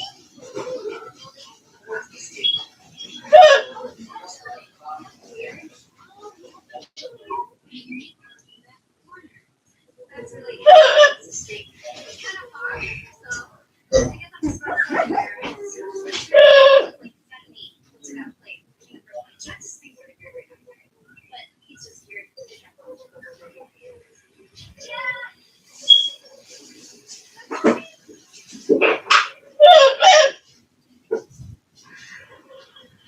Okay, I am here. This is no trespassing. Chad sent me here. Before I go in, I want to ask you guys something. I'm getting that weird to the arrow and I started standing back up. Right now. If you guys let me know in the comments below if you think it's really Chad, because he's acting extremely weird. Just let me know in the comments right now if you think it's Chad. So I'm here into the building.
You go, dog.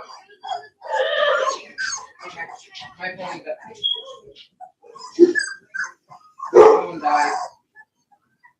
Phone is dead.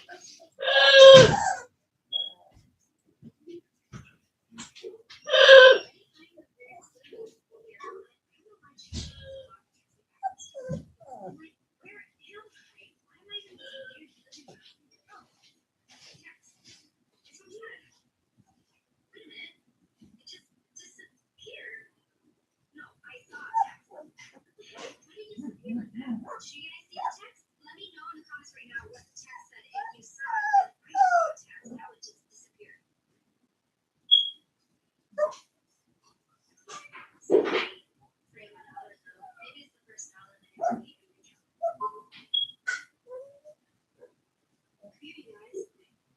This box here has a lock on it. There's a bunch of numbers. Really weird symbols all over this box. Let me see if I can open it without cracking the lock.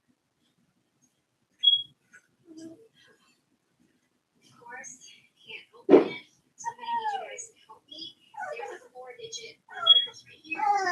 And in our previous videos, there's a ton of numbers that we encountered throughout our bullet adventure. So I need you guys to comment down below right now which 4 number combination I should try. Alright, below saying I should try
we stop there, but we stop and fucking smell it.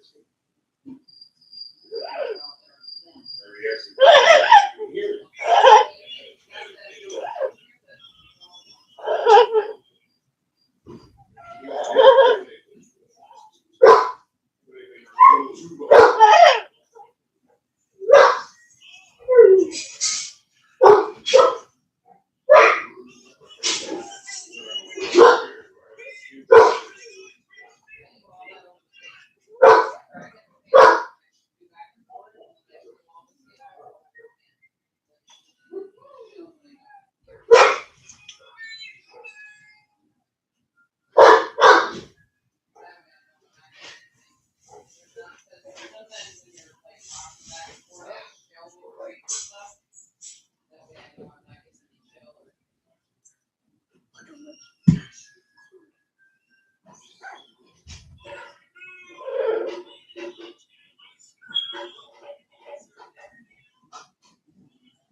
Okay. Get you guys fed again and take you outside because your mama's worried about you.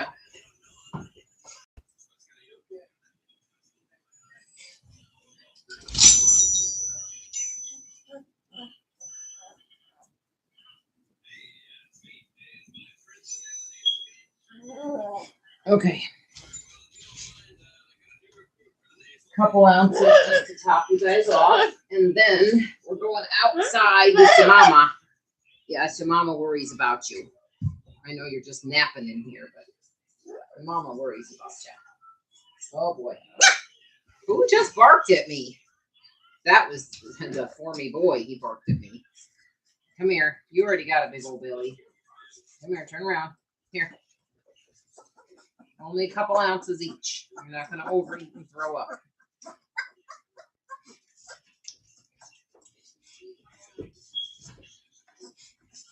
I'll give each of you a couple ounces and take you back out with your mama.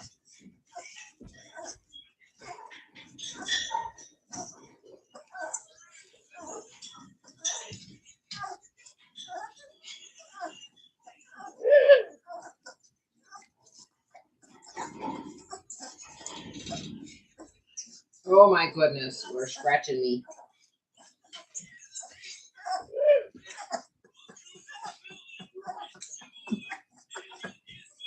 Oh.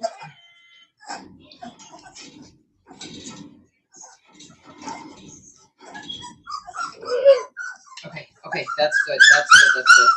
Oh, here, you can have, let me feel your belly. Hold on.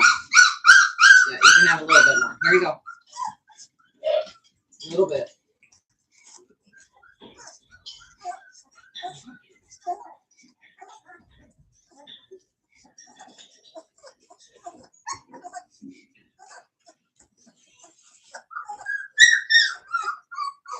Stop. You are climbing away from me, buddy.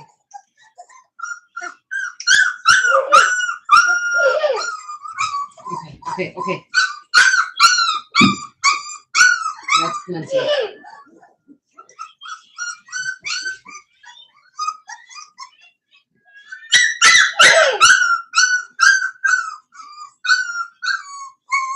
No.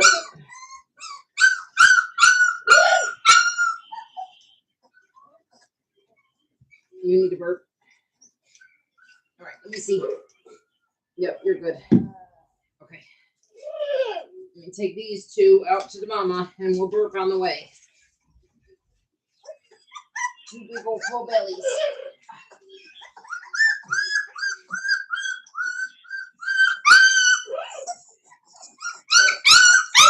Okay. I'll be right back, guys. Be right back.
poo-poo. Somebody pooped in here.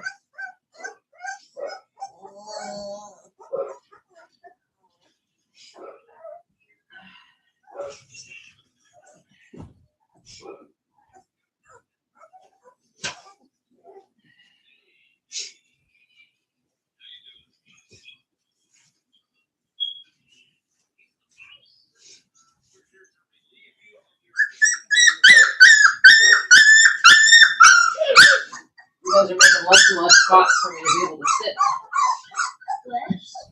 Yeah, they keep pooping all over the place. It's hard to find a spot to sit that's clean.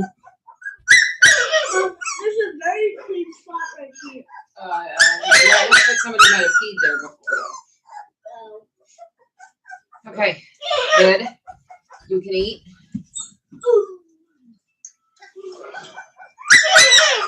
Hold on. All right, and here, let's get this girl because she's been climbing all over me.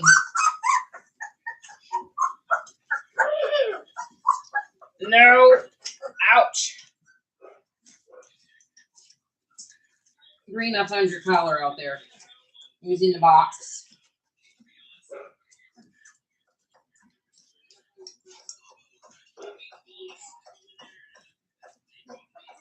Ouch. You have got some sharp teeth, buddy.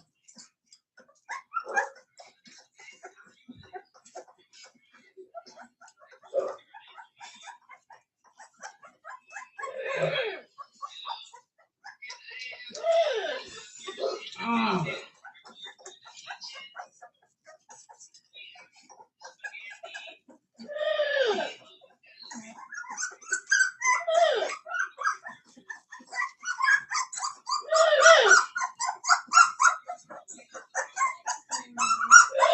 It's not your turn yet. Get off of her.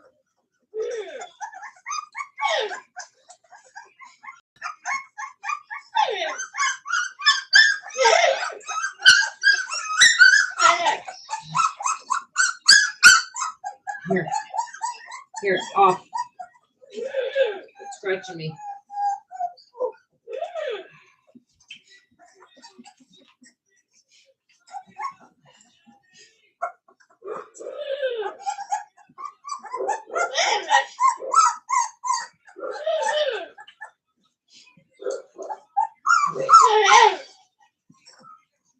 That's good. That's good. That's good.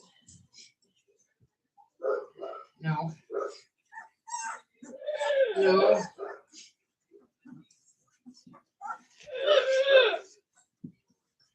Let me see his belly. That was a good burp. Mm-hmm.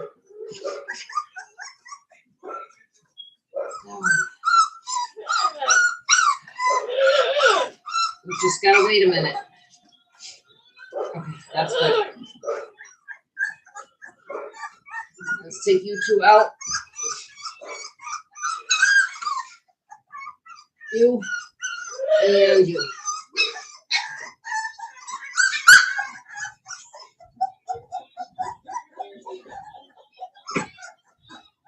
Excuse me, Dora.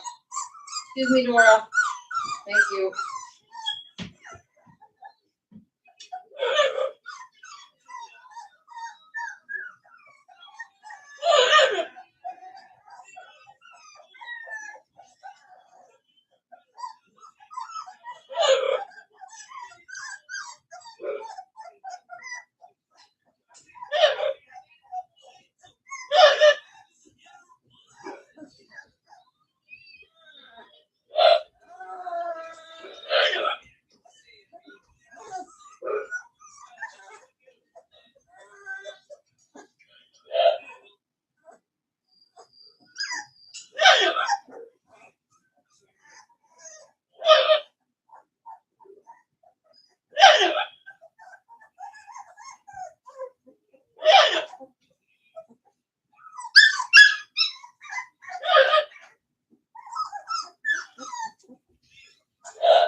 More poop. You guys are just a mess.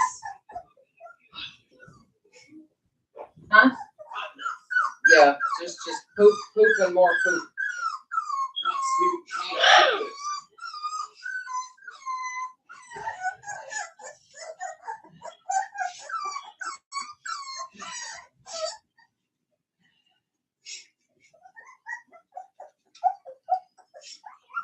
Come here, Green.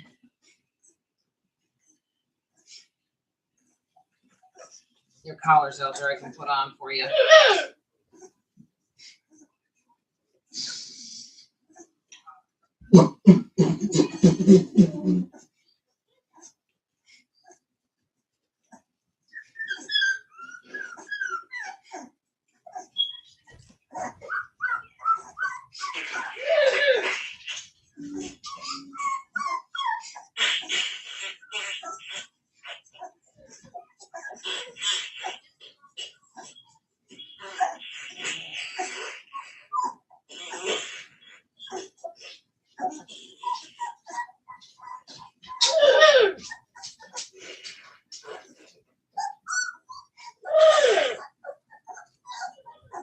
Good, Dora.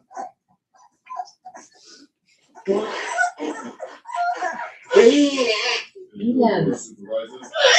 Yes, Dora's supervising. She was. Supervisor. Wanna do a good job?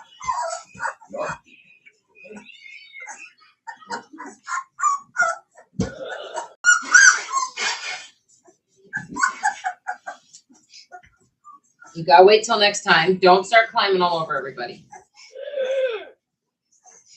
You big ol' meanie. Yep. I see you. I do. And I will get you more. You just have to let these guys eat first because you ate last. The last round, you ate last. So they need to eat first. Okay? Okay? Okay?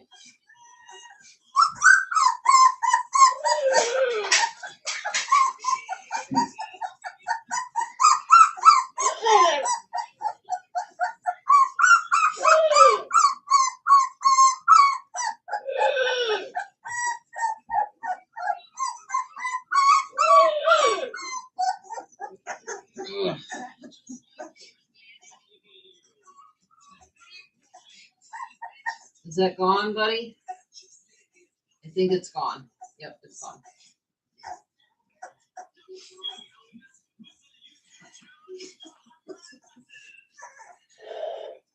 You're not going to finish all this. I'll let him finish this.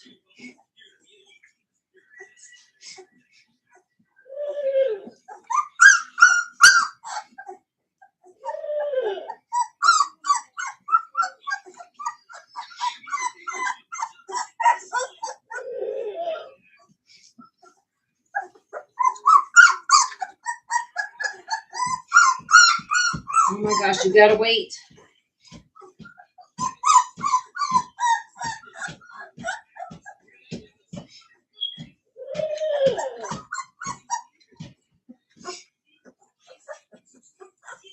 No.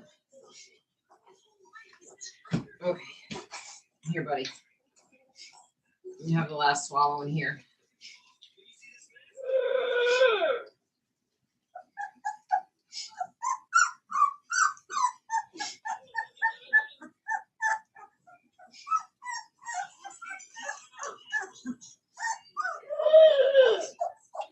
I think it's gone. Come on, let me have it. Thank you.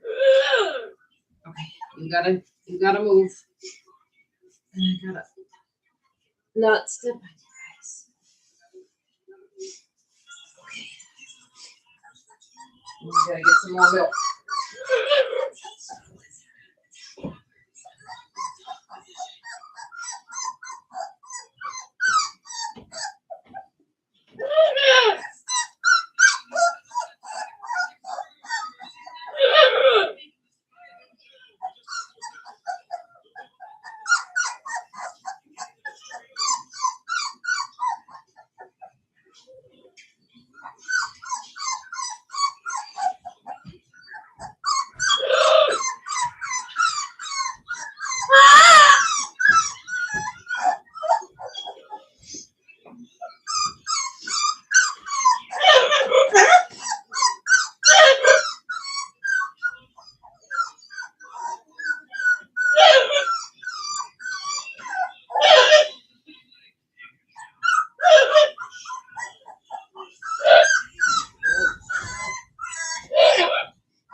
go get more milk.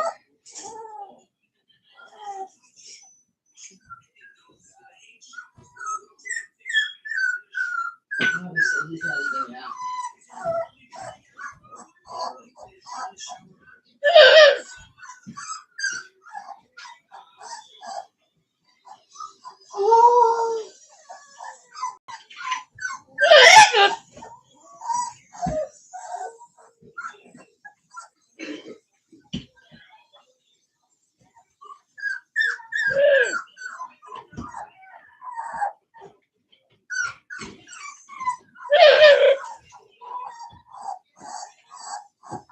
Did you let her have that?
Okay.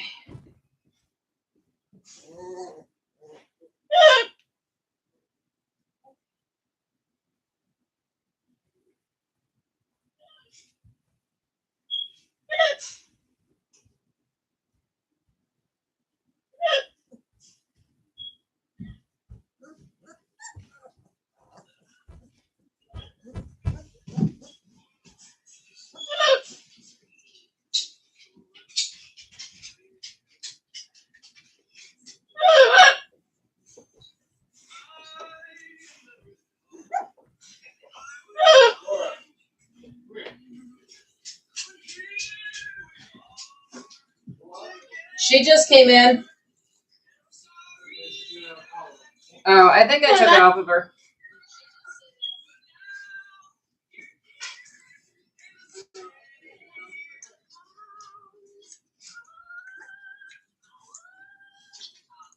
Aiden. Yeah? Turn it down, please.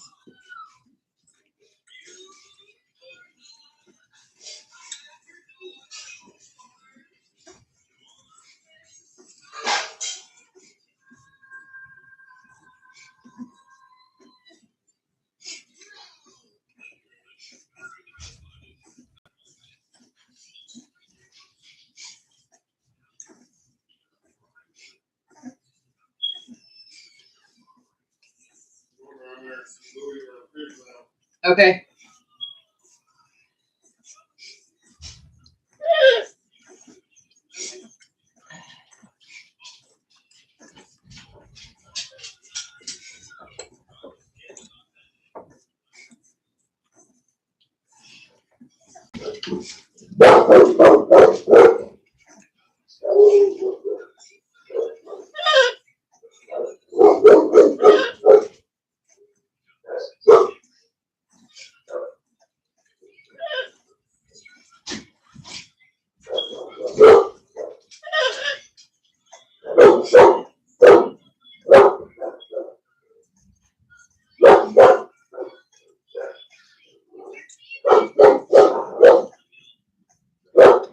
Let me see. You're good.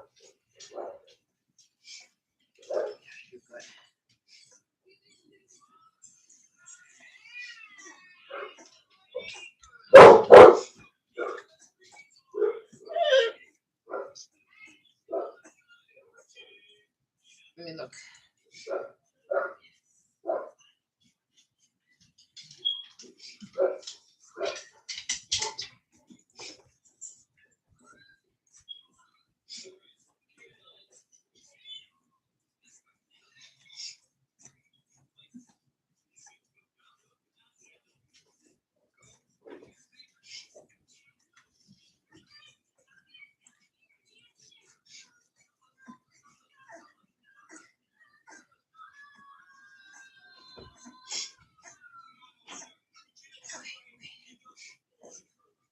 All right. Couple burps. That was a good one, Orange. Yeah.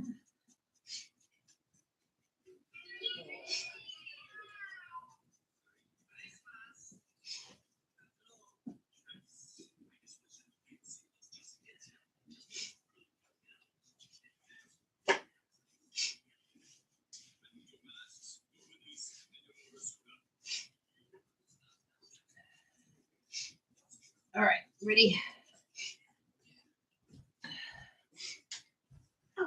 Let's get up first and then we'll get. There we go. A little too ambitious there.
All right, boys.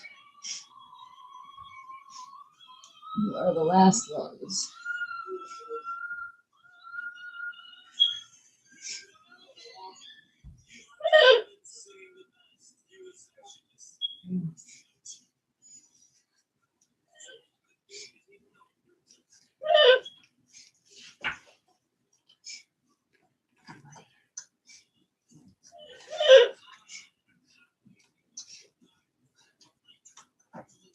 Here. I got it right here. Right here. There you go.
Can you pick up that plate, please? And put it in the trash.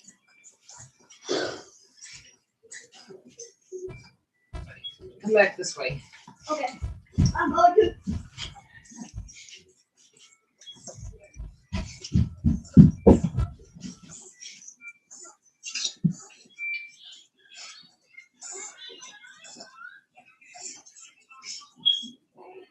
Good work.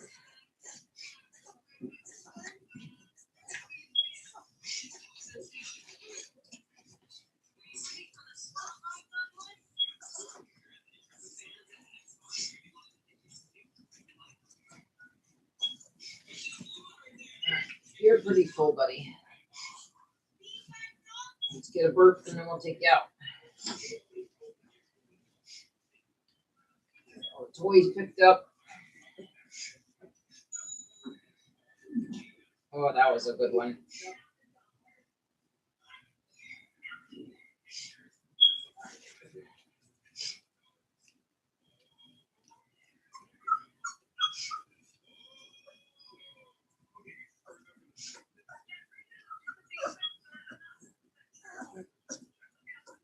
Okay. Ready to go back up by your mama? Okay.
This got done.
What are you doing? Putting everything away. Yeah.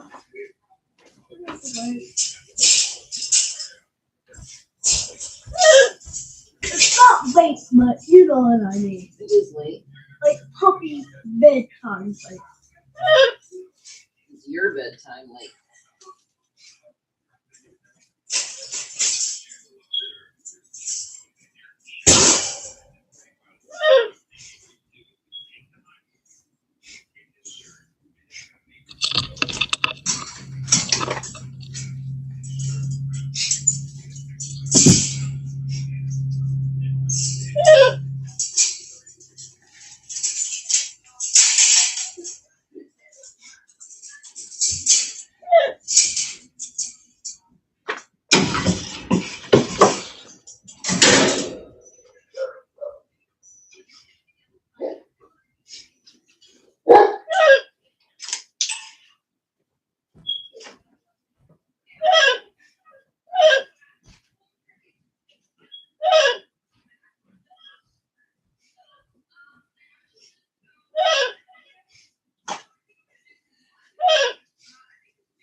Laundry.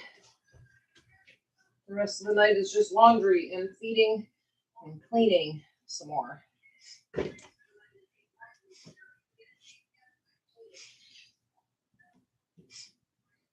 Are you going to sign down?